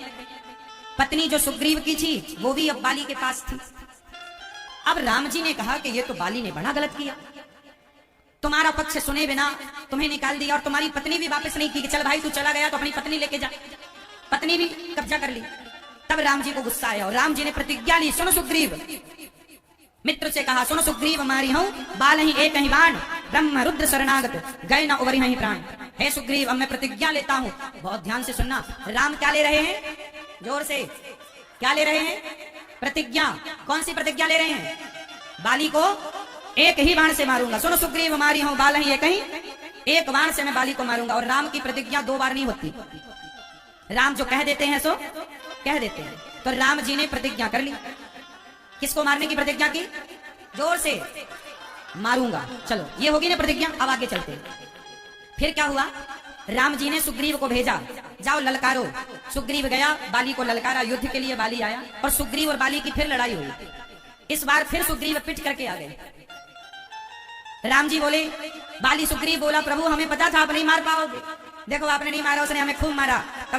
तब राम जी ने कहा, एक रूप तुम भ्राता दो ते ही भ्रमते नहीं मारे सो। सुनो, तुम दोनों दिखने में एक से थे इसलिए मैंने नहीं मारा। अच्छा, क्या भगवान को भी भ्रम हो सकता है? कदापि नहीं। पर भगवान को भ्रम किस बात का हुआ? जब सुग्रीव और बाली आपस में लड़ रहे थे तब राम अपने भैया भरत को याद करने लगे कि एक भाई मेरा है जो मेरे लिए अयोध्या का सिंहासन छोड़कर आ गया और एक भाई ये है जो दोनों आपस में लड़ रहे हैं। तो राम जी को भ्रम हो गया कि मैं कहीं त्रेता युग में हूं कि कलयुग में चला गया। ये कलयुग तो नहीं आ गया कि भाई भाई आपस में इस तरह। तो ये भ्रम हो गया कि राम जी को लगा मैं कलयुग में तो नहीं आ गया। दूसरी बार राम जी ने अपनी माला पहनाई और सुग्रीव युद्ध कर रहे थे बाली से। राम जी ने एक बाण मारा। अच्छा ये बताओ, जब राम जी ने बाण मारा तो छिप करके मारा। राम जी सामने से भी तो बाण मार सकते थे, सामने से खड़े होकर भी तो राम जी बाली से युद्ध कर सकते थे। अच्छा ये बताओ, राम जी ने सामने से बाण क्यों नहीं मारा? क्यों? मैया बैठ जाओ। मैया काहे खड़ी हो मेरी माँ? ओ वीडियो वाली मैया, बूढ़ी बूढ़ी माताएं भी आजकल वीडियो बनाने लगी हैं, सेल्फी लेने लग गई।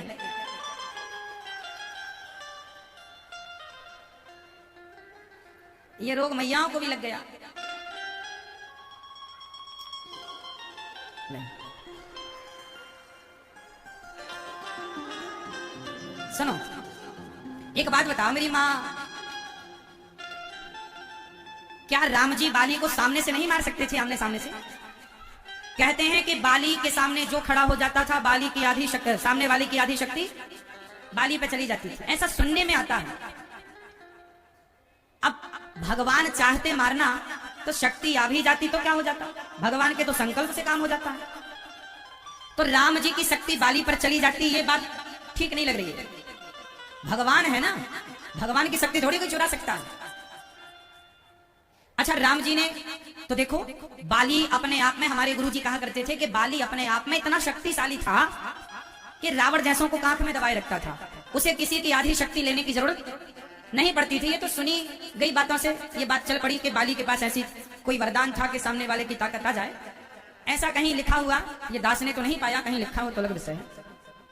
तो बात समझने की ये है कि राम जी की शक्ति आ भी जाती तो बाली तब भी मर जाता, क्योंकि राम जी देखो, हिरण्याक्ष ने कितना वरदान मांग रखा था, हिरण्यकश्यपु ने, ना दिन को मरू, ना रात के मरू, ना ऐसे अस्त्र से मरू, ना शस्त्र से मरू, ना ऊपर मरू, ना नीचे, ना 12 महीने में किसी महीने नहीं मरू। फिर भी भगवान नरसिंह ने मारा कि नहीं?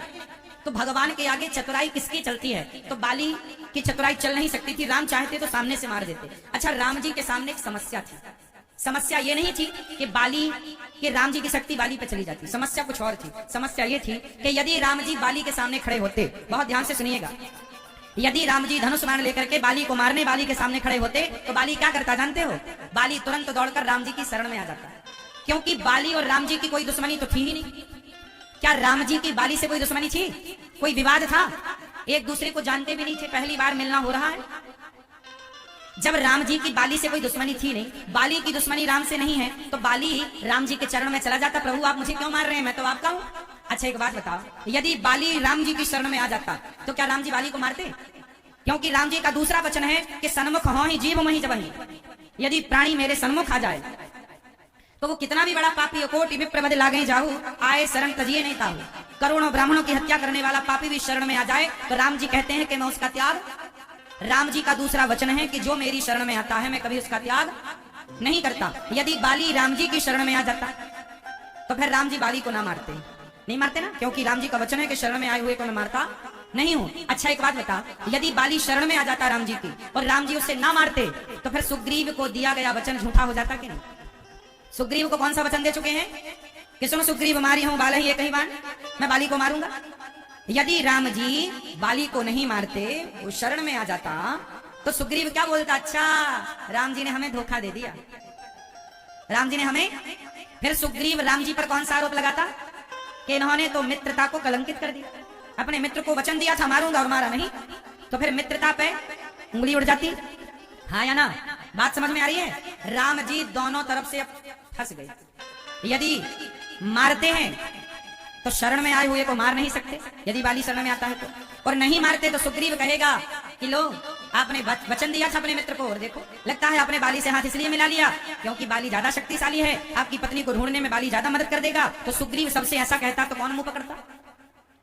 इसलिए राम जी ने कहा कि भाई मैं बाली के सामने जाऊंगा ही नहीं तो शरण में आएगा नहीं, और शरण में आएगा नहीं तो फिर क्षमा नहीं करना पड़ेगा, इसलिए मार देता हूं ताकि जमाना ये तो पूछेगी कि राम ने छिप करके क्यों मारा। अच्छा अब राम जी पर दो आरोप लगने वाले हैं। पहला आरोप कि राम जी ने छिप के क्यों मारा, जो कि लगा, और यदि सामने से मारते और बाली शरण में आता तो फिर राम जी पर आरोप लगता मित्र को धोखा देने का। अब मुझे आप बताइए कि दोनों आरोपों को मैं तराजू में रख रहा हूं। एक आरोप राम जी पर यह है कि मित्र को धोखा दिया, और दूसरा आरोप यह है कि छिपके क्यों मारा। यदि तराजू में दोनों आरोपों को रखकर तौला जाए तो बताइए किस आरोप का पलड़ा भारी होगा? बोलो कौन सा आरोप भारी होगा? कलंक, मित्र को धोखा देने का पलड़ा। इसलिए राम जी को लगा कि जमाना मुझे मित्र को धोखा देने वाला ना कहे, पीछे से क्यों मारा, समाज पूछता रहेगा, मैं कह दूंगा कि मित्र की रक्षा के लिए यदि धोखे से पीछे से भी मारना पड़े तो मैं भक्त का पक्ष लेता हूं, मैं भक्त का पक्षधर हूं, भक्त के लिए आगे पीछे से जहां खड़े होकर मारना पड़े मैं मारूंगा। इसलिए ये आरोप बना है आज तक कि राम जी ने छिपके क्यों मारा। तो राम जी ने कहा यही आरोप तो लगाएंगे दुनिया वाले, छिपके क्यों मारा, तो लगाते रहना, क्योंकि अब आरोप तो दोनों तरफ से लगते, तो मित्र को धोखा दे नहीं सकते, इसलिए मित्र को धोखा दिया नहीं जाता। अच्छा अब बाली ने पूछा कि आपने मुझे क्यों मारा, अनुज बधू भगनी सुतनारी। तब राम जी ने कहा कि अनुज बधू भगनी सुतनारी सुन सट कन्या समचारी, इन्हीं को दृष्टि भी लोग जोई और ताही वधे कछु पाप ना होई। अच्छा एक बात बताओ, बाली ने दुर्योधन को अधर्म से मारा, सुग्रीव भीम भैया ने दुर्योधन को, भीम ने गदा कहा मारी जंग में, तो भीम भैया ने दुर्योधन को कैसे मारा? अधर्म से। अर्जुन ने कर्ण को कैसे मारा? बोलो। अच्छा कौरवों ने अभिमन्यु को कैसे मारा था? हाँ, जब आपने अधर्म किया है तो हमसे धर्म की उम्मीद क्यों कर रहे हैं?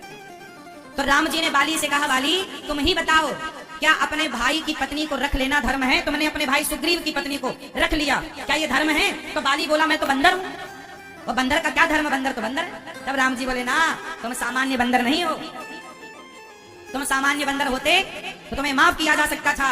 ये बाली कौन है जानते हो? इंद्र के अब पुत्र हैं। बाली कौन है? इंद्र के पुत्र हैं। और सुग्रीव कौन है? सूर्य पुत्र हैं। तुम सामान्य नहीं हो, तुम देवता हो, तुम बंदर के रूप में हो। जैसे हनुमान जी बंदर नहीं है, बंदर के रूप में है। जैसे गंगा नदी नहीं है, नदी के रूप में है। जैसे राम जी मनुष्य नहीं है, मनुष्य के रूप में है। ऐसे ये बाली बंदर नहीं है, बंदर के। हाँ तो तुम सामान्य बंदर थोड़ी हो, तुम देवता हो, और तुमने एक भाई की पत्नी को रखा है तो तुमने गलत किया, तुम अधर्मी हो, और अधर्मी को अधर्म से मार देना ही धर्म है। अब तुम्हारे लिए क्या धर्म देखे, सही है कि गलत है? क्यों जी, भगवान राम ने सही किया कि गलत किया? पापी को मार देना ही धर्म है। क्या तुम्हारे लिए आगे और पीछे देखी, सही है मेरी माँ?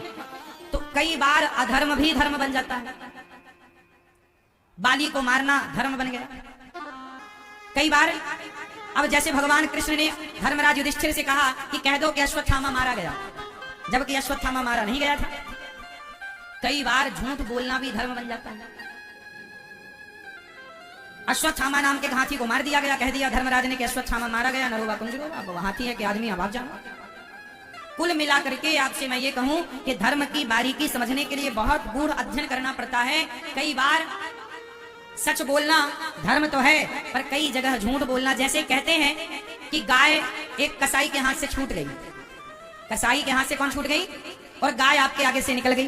कसाई ने पूछा, भैया क्या हमारी गाय देखी है? आपको पता है कि गाय मिल जाएगी, ये काट देगा। अब आपसे पूछा गया कि गाय किस तरफ गई। यदि आप सच बोलते हैं कि गाय इस तरफ गई तो गाय की हत्या हो जाएगी। तो इस समय आपको सच बोलकर गाय की हत्या करा देनी चाहिए या झूठ बोल के उसका रास्ता भटका दे। भैया गई गाय इस तरफ है और बता दिया किस तरफ गई, ताकि वो दूसरी तरफ चला जाए, ताकि गाय और दूर चली जाए और सुरक्षित हो जाए। तो यहाँ पर गाय की रक्षा के लिए यदि झूठ बोलकर उसकी रक्षा की गई तो बताइए ये पाप है कि पुण्य है? हाँ, तो कई बार झूठ भी पुण्य बन जाता है। इसका मतलब ये नहीं कि आप झूठ बोलने लग जाए, नहीं। असत्य समपातक भुंजा लिखा है, असत्य सबसे बड़ा पाप है, असत्य सबसे बड़ा पाप है। लेकिन वह असत्य यदि गाय की रक्षा के लिए बोला जाए, किसी स्त्री सुनर्म विवाहे च वृत्यर्थे प्राण संकटे, कुछ जगह कहा गया कि इन जगह पर यदि झूठ बोल दिया जाए तो वहां पर पाप नहीं लगता। यह शुक्राचार्य जी की नीति है। हमारे धर्मावलंबी हमारे ऋषि मुनि तो आदेश नहीं देते, पर शुक्राचार्य जी का आदेश ठीक है, वो भी एक ऋषि है। तो कुल मिलाकर ये दास अनिरुद्ध आपसे ये कहना चाह रहा है कि भगवान श्री कृष्ण जो कह रहे हैं गीता में वही धर्म है जो गीता कह रही है। भगवान कृष्ण ने जो किया वही धर्म है, प्रभु राम ने जो किया वही।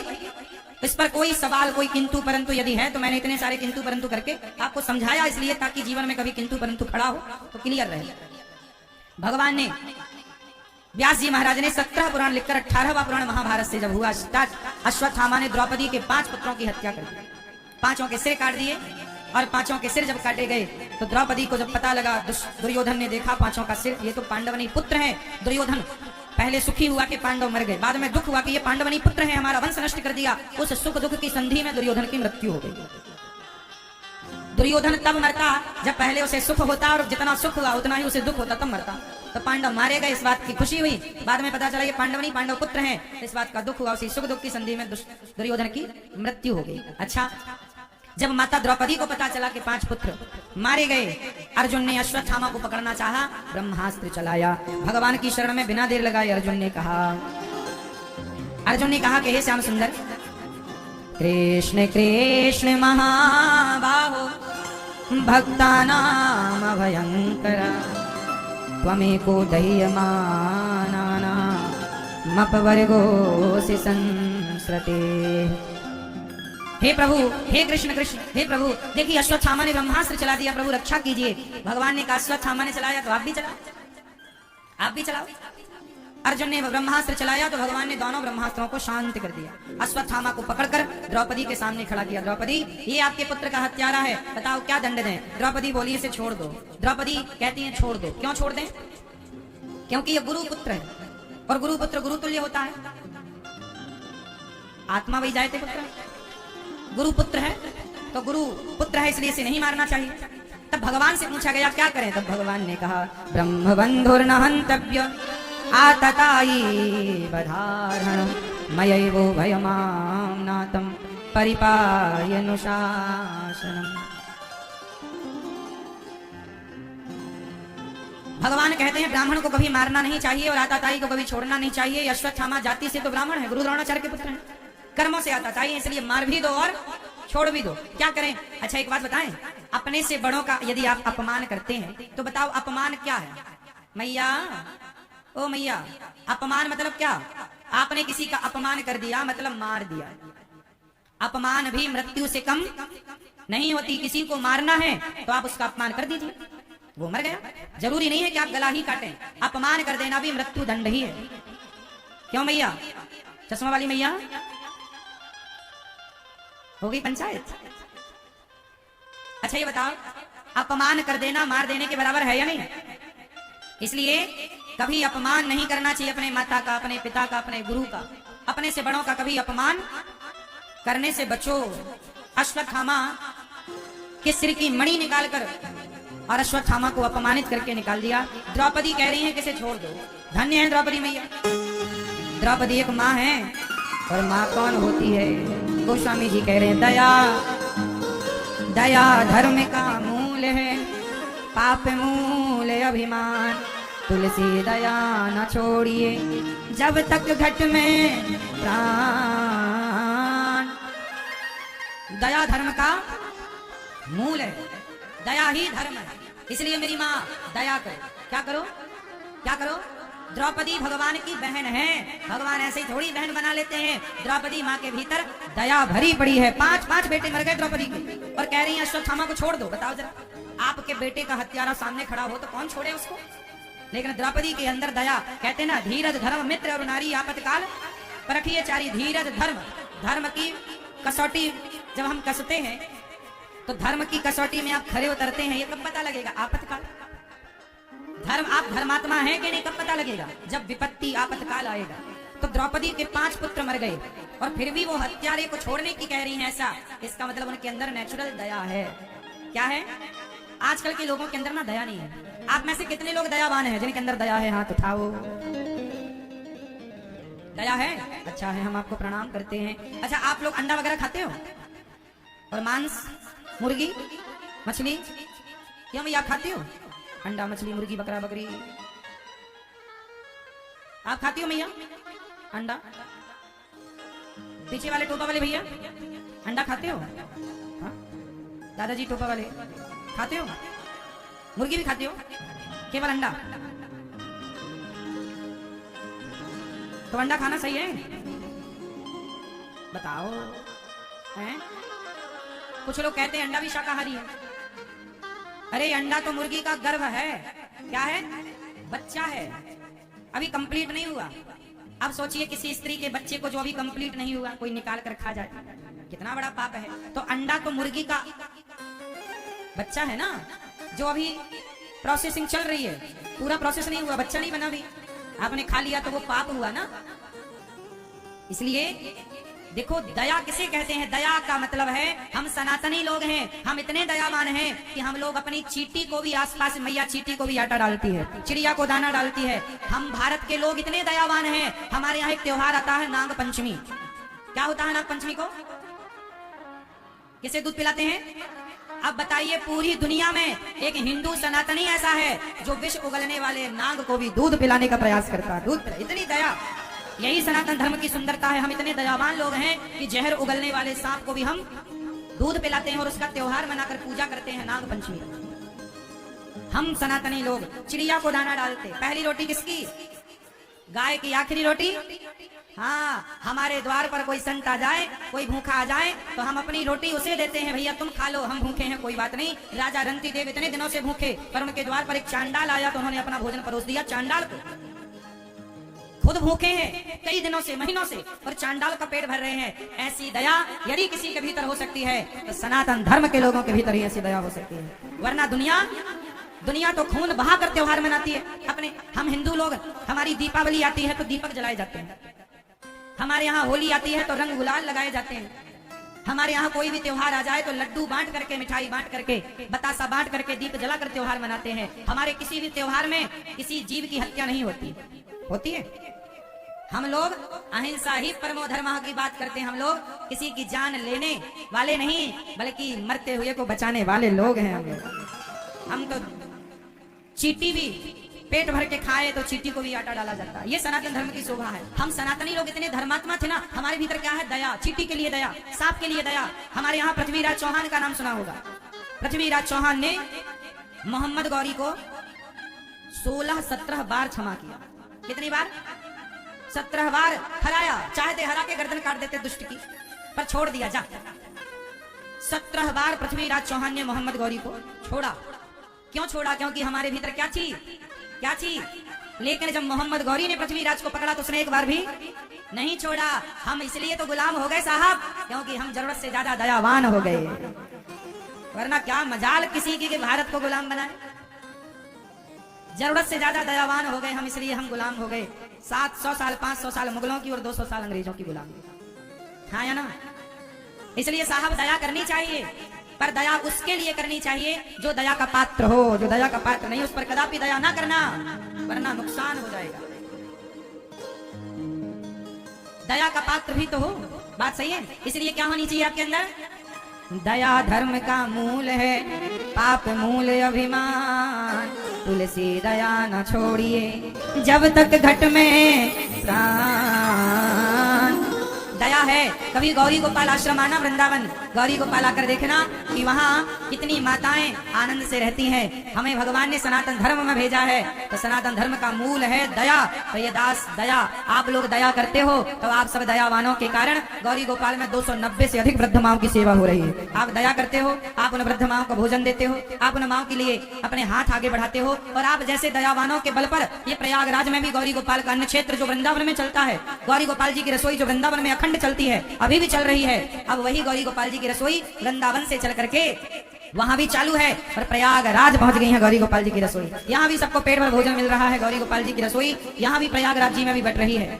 ये आप लोग दयावान हैं। आप लोग कहते हैं कि आज हमारी ओर से भक्तों को भोजन बांटा जाए, आज हमारी ओर से। जब आप दया का भाव रखते हैं तो वही दया पेट भरती है, वही दया समाज को सुख देती है, सुखी करती है। आपने दया करके सहयोग किया तो अन्य क्षेत्र हुआ। आपने दया की तो वृंदावन में गौरी गोपाल गुरुकुल है, जहाँ 150 बच्चे पढ़ते हैं गौरी गोपाल गुरुकुल में। निःशुल्क उनका रहना, खाना, पढ़ना, लिखना। पूज्य गुरुदेव भगवान ने दर्शन किया है। हमारे भैया पूज्य ऋषि भैया आज आए हैं, इन्होंने सब दर्शन किया है, सब देखा।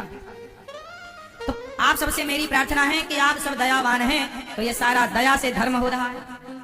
इसलिए दया धर्म का मूल है। द्रौपदी माँ करुणामयी माँ है। और सबसे ज्यादा दया किसके अंदर होती है? बोलो मेरी माँ। सबसे ज्यादा दया किसके भीतर? माँ। वो राज वही माँ प्रताड़ित है बच्चों से।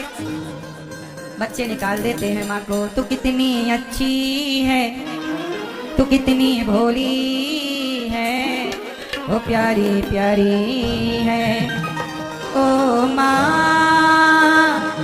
ओ माँ, ओ माँ, प्यारी माँ, तू कितनी अच्छी है, तू कितनी भोली है, ओ प्यारी प्यारी है, ओ माँ, ओ माँ, ओ माँ, प्यारी माँ। ये जो दुनिया है ये वन है कांटों का, हो तो फुलवारी है, ओ माँ, ओ माँ, ओ माँ, प्यारी माँ।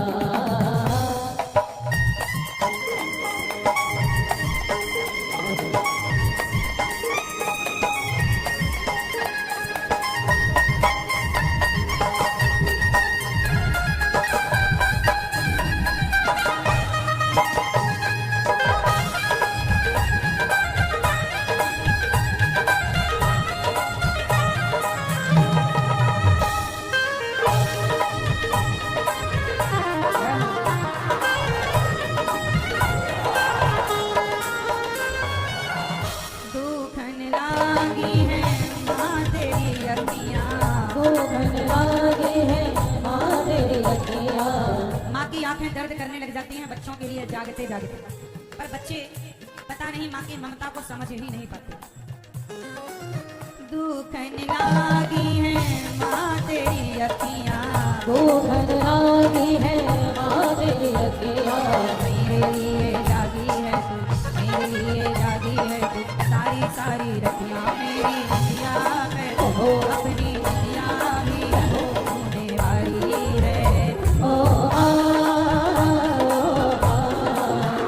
ओ आ, प्यारी माँ।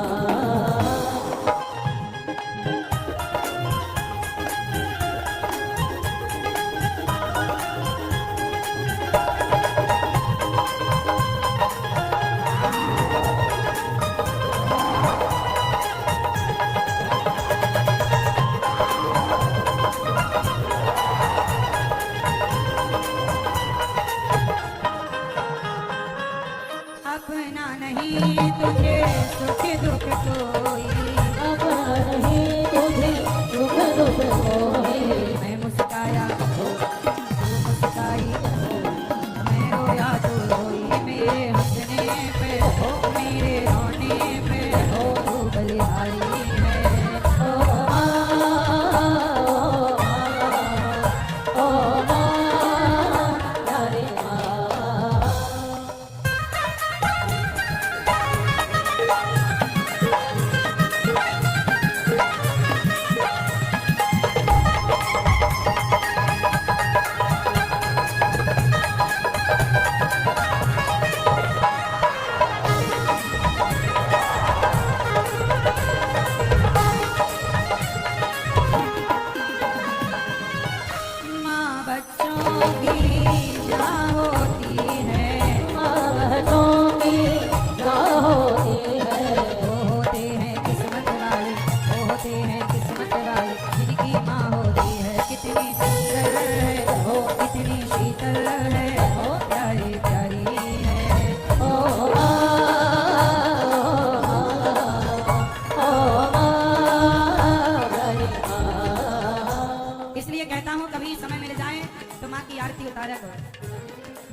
भोले के पूजा की थाली जोत मन की जटाली तेरी आरती उतारूं भोली माँ तू जो दे दे सहारा सुख जीवन का सारा चरणों में हारो भोले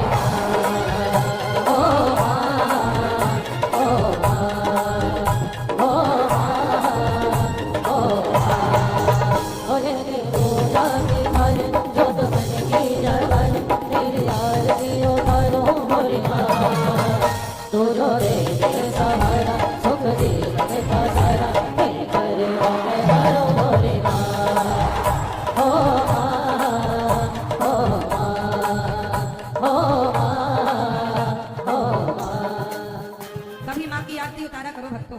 कहते हैं माँ के चरणों में सब कुछ होता है। जननी जन्म भूमस्य स्वर्गादपि करियते। ऐसा क्या है जो माँ की सेवा करके नहीं मिल जाए? ऐसा क्या है जो पिता की सेवा करके ना मिले? भीष्म पितामह को पिता की सेवा करके ही दीक्षा मृत्यु का वरदान मिला। पिता क्या नहीं दे सकता? और सुनो, जब माँ बाप की सेवा करते हो तो माँ बाप जो प्रसन्न होते हैं ना, तो माँ बाप प्रसन्न नहीं होते, माँ बाप के भीतर बैठे भगवान प्रसन्न हो जाते हैं कि ये बहुत अच्छा बेटा। इसलिए माँ को कम से कम घर से तो ना निकालो भाई।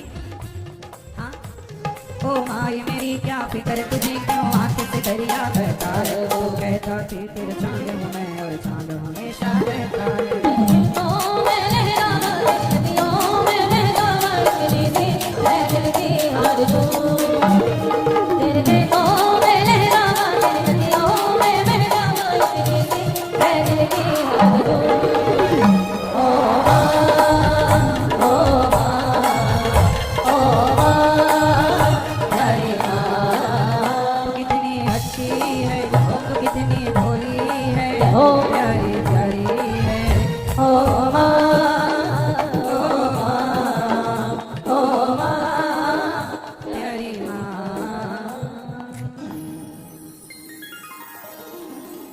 इस दुनिया में लाया, मुझे बोलना चलना सिखाया।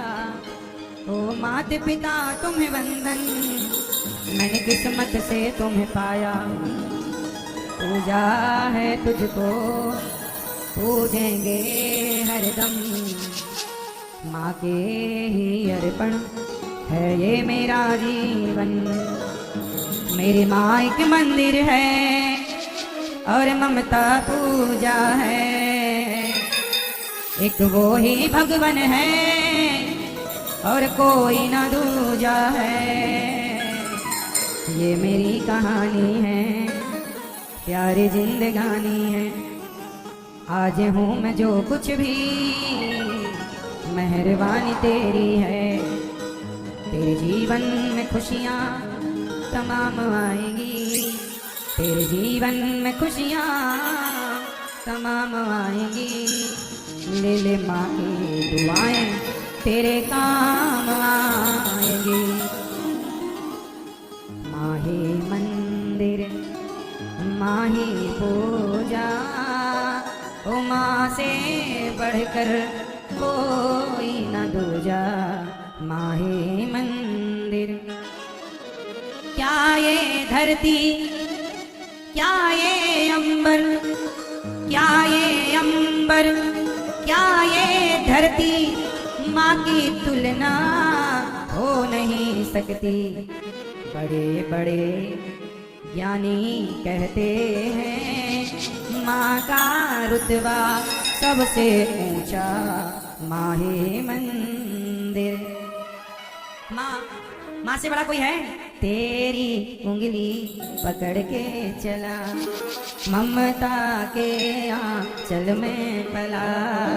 माँ ओ मेरी माँ, मैं तेरा लाडला, बन के तेरा साया मैं तुझको थाम लूं। उठ के पहले प्रभु से मैं तेरा नाम लूं। बन के तेरा साया मैं तुझको थाम लूं। उठ के पहले प्रभु से मैं तेरा नाम लूं। प्रभु से पलकों तले पूजा करो तेरी, तेरे सिवा तू ही बता क्या जिंदगी मेरी। मैं तो तेरे सपनों के रंग में ढला, तेरी उंगली पकड़ के चला, ममता के आंचल में पला।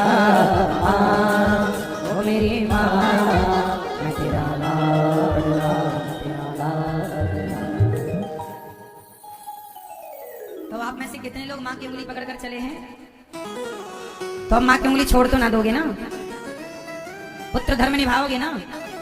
हर बेटा अपना पुत्र धर्म निभाए तो साहब वृद्धाश्रम बनाने की क्या जरूरत पड़े फिर? क्यों वृद्धाश्रम बनाए जाए? बताइए, वृद्धाश्रम होने चाहिए कि नहीं? बिल्कुल नहीं होने चाहिए। तो क्यों बनाए गए वृद्धाश्रम?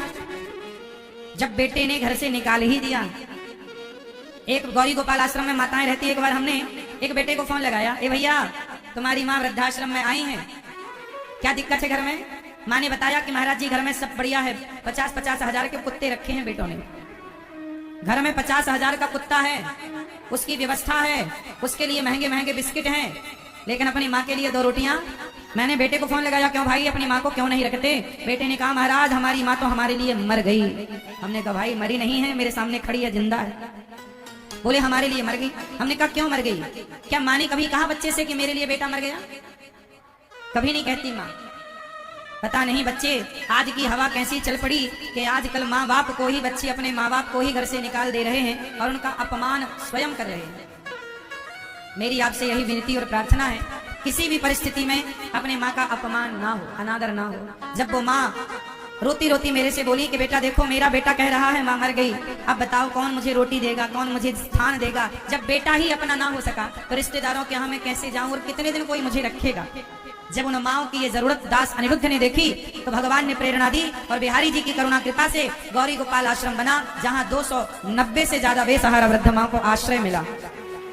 ये जरूरत थी, वरना वो माए भीख मांगकर खाने के लिए मजबूर हैं, फुटपाथ पर सोने के लिए मजबूर हैं, कहाँ जाएंगे?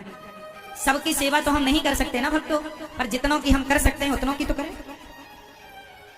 हम देखो संसार में कितने लोग जरूरतमंद हैं, हम सबकी तो सेवा नहीं कर सकते, पर जब मरकर जाएंगे भगवान पूछेंगे कि तुमने क्या किया, तो कम से कम बताने को तो रहेगा कि प्रभु हमने आपके दिए जीवन को और आपके दिए समय का, आपके दिए धन का हमने 1 रुपए भी हमने गुटखा में पैसा खर्च नहीं किया, शराब पीने में पैसा खर्च नहीं किया, पराई स्त्री में पैसा खर्च नहीं किया। हमने सारा पैसा जो भी मिला, जो भी कमाया, जो भी भक्तों ने सहयोग किया, एक एक पैसा समाज की सेवा में खर्च किया। ये हिसाब मुझे देना है विधाता के द्वार पर। कहीं पाप ना हो जाए, शरीर से बचता हूँ, मुझे बड़ा डर लगता है कि कहीं पाप ना हो जाए, कोई अपराध ना बन जाए। देखो ना मेरी माँ, बात ऐसी है कि मैं आप लोगों से झूठ बोल सकता हूँ, आप लोग पलटकर मुझसे कोई सवाल नहीं कर सकते। मैं आप लोगों से झूठ बोल सकता हूँ, पर जिस दिन भगवान मेरे से हिसाब मांगेंगे तो क्या मैं भगवान से झूठ कह पाऊंगा? इसलिए मैं तैयारी यहाँ की नहीं कर रहा हूँ, वहां जवाब देने की तैयारी में लगा हुआ हूँ कि विधाता को वहां जवाब देना है। भगवान पूछेंगे अनिरुद्धाचार्य मैंने तुम्हें जीवन दिया, 25-50 साल जो भी देंगे भगवान, अभी तो 33 साल 34 साल चल रहे हैं रनिंग में, 34 साल का है ये दास अनिरुद्ध जो आपके सामने बैठा है, तो अभी तो मैं 34 साल का हिसाब दूंगा, और कोई भगवान जिंदगी देंगे? अब जो भी जिंदगी देंगे वो देंगे, तो उस जिंदगी का मैं हिसाब तो देना ही पड़ेगा ना मुझे। भगवान को पूछेंगे ना भगवान कि तुमने क्या किया। मैं कह सकता हूँ कि प्रभु मैंने समाज से भीख मांग मांग कर, समाज से भिक्षा मांग मांग कर, मैंने चोरी नहीं की, बेईमानी नहीं की, समाज से भिक्षा मांग मांग कर ये दास अनिरुद्ध ने 150 बच्चे गौरी गोपाल गुरुकुल में पढ़ रहे हैं। आज यदि भीख मांग कर 150 बच्चों को पढ़ा लिखा कर योग्य बना दिया जाए तो क्या ये पुण्य नहीं है? क्या भगवान इससे प्रसन्न ना होंगे? काशी में एक विद्यालय है, बिहचू उसका नाम है, विश्व हिंदू यूनिवर्सिटी। जानते हो किसने बनवाया था? किसने बनवाया था? पंडित श्री मदन मोहन मालवीय जी ने, हाँ या ना? उन्होंने जानते हो क्या किया? भिक्षा मांगी थी, भिक्षा मांगी, भीख मांगी। क्या मांगा? भिक्षा मांगी, और भिक्षा मांग मांग के क्या बनवाया? इतना बड़ा विद्यालय बनवाया कि आज तक उसमें लाखों बच्चे देश विदेश से आकर के आज भी काशी यूनिवर्सिटी में पढ़ रहे हैं। एक बार उन्होंने एक राजा से भीख मांगी कि राजा साहब हम विद्यालय बना रहे हैं, थोड़ा भिक्षा दो। तो राजा को लगा आ गया भिखारी भीख मांगने, तो राजा ने जूता उतारा और पंडित श्री मदन मोहन मालवीय जी की तरफ जूता फेंक के मारा। क्या मारा था? जो समाज के लिए भीख मांगता है ना, समाज का अपमान का घूंट भी पीना पड़ता। राजा ने जूता उतारा, और राजा ने जूता उतार करके और जो जूता फेंका, पंडित मदन मोहन मालवीय जी ने वो जूता उठाया और जूता उठा करके कहा राजन चलो आपने जो दिया बहुत कुछ दिया, अब मैं इस जूते को बाजार में ले जाकर नीलाम करूंगा, ये राजा का जूता है और बेचने से जो पैसे मिल जाएंगे उससे मैं वहां विद्यालय बनाऊंगा। तो राजा का जूता बेच कर भी उन्होंने विद्यालय में पैसा लगाया।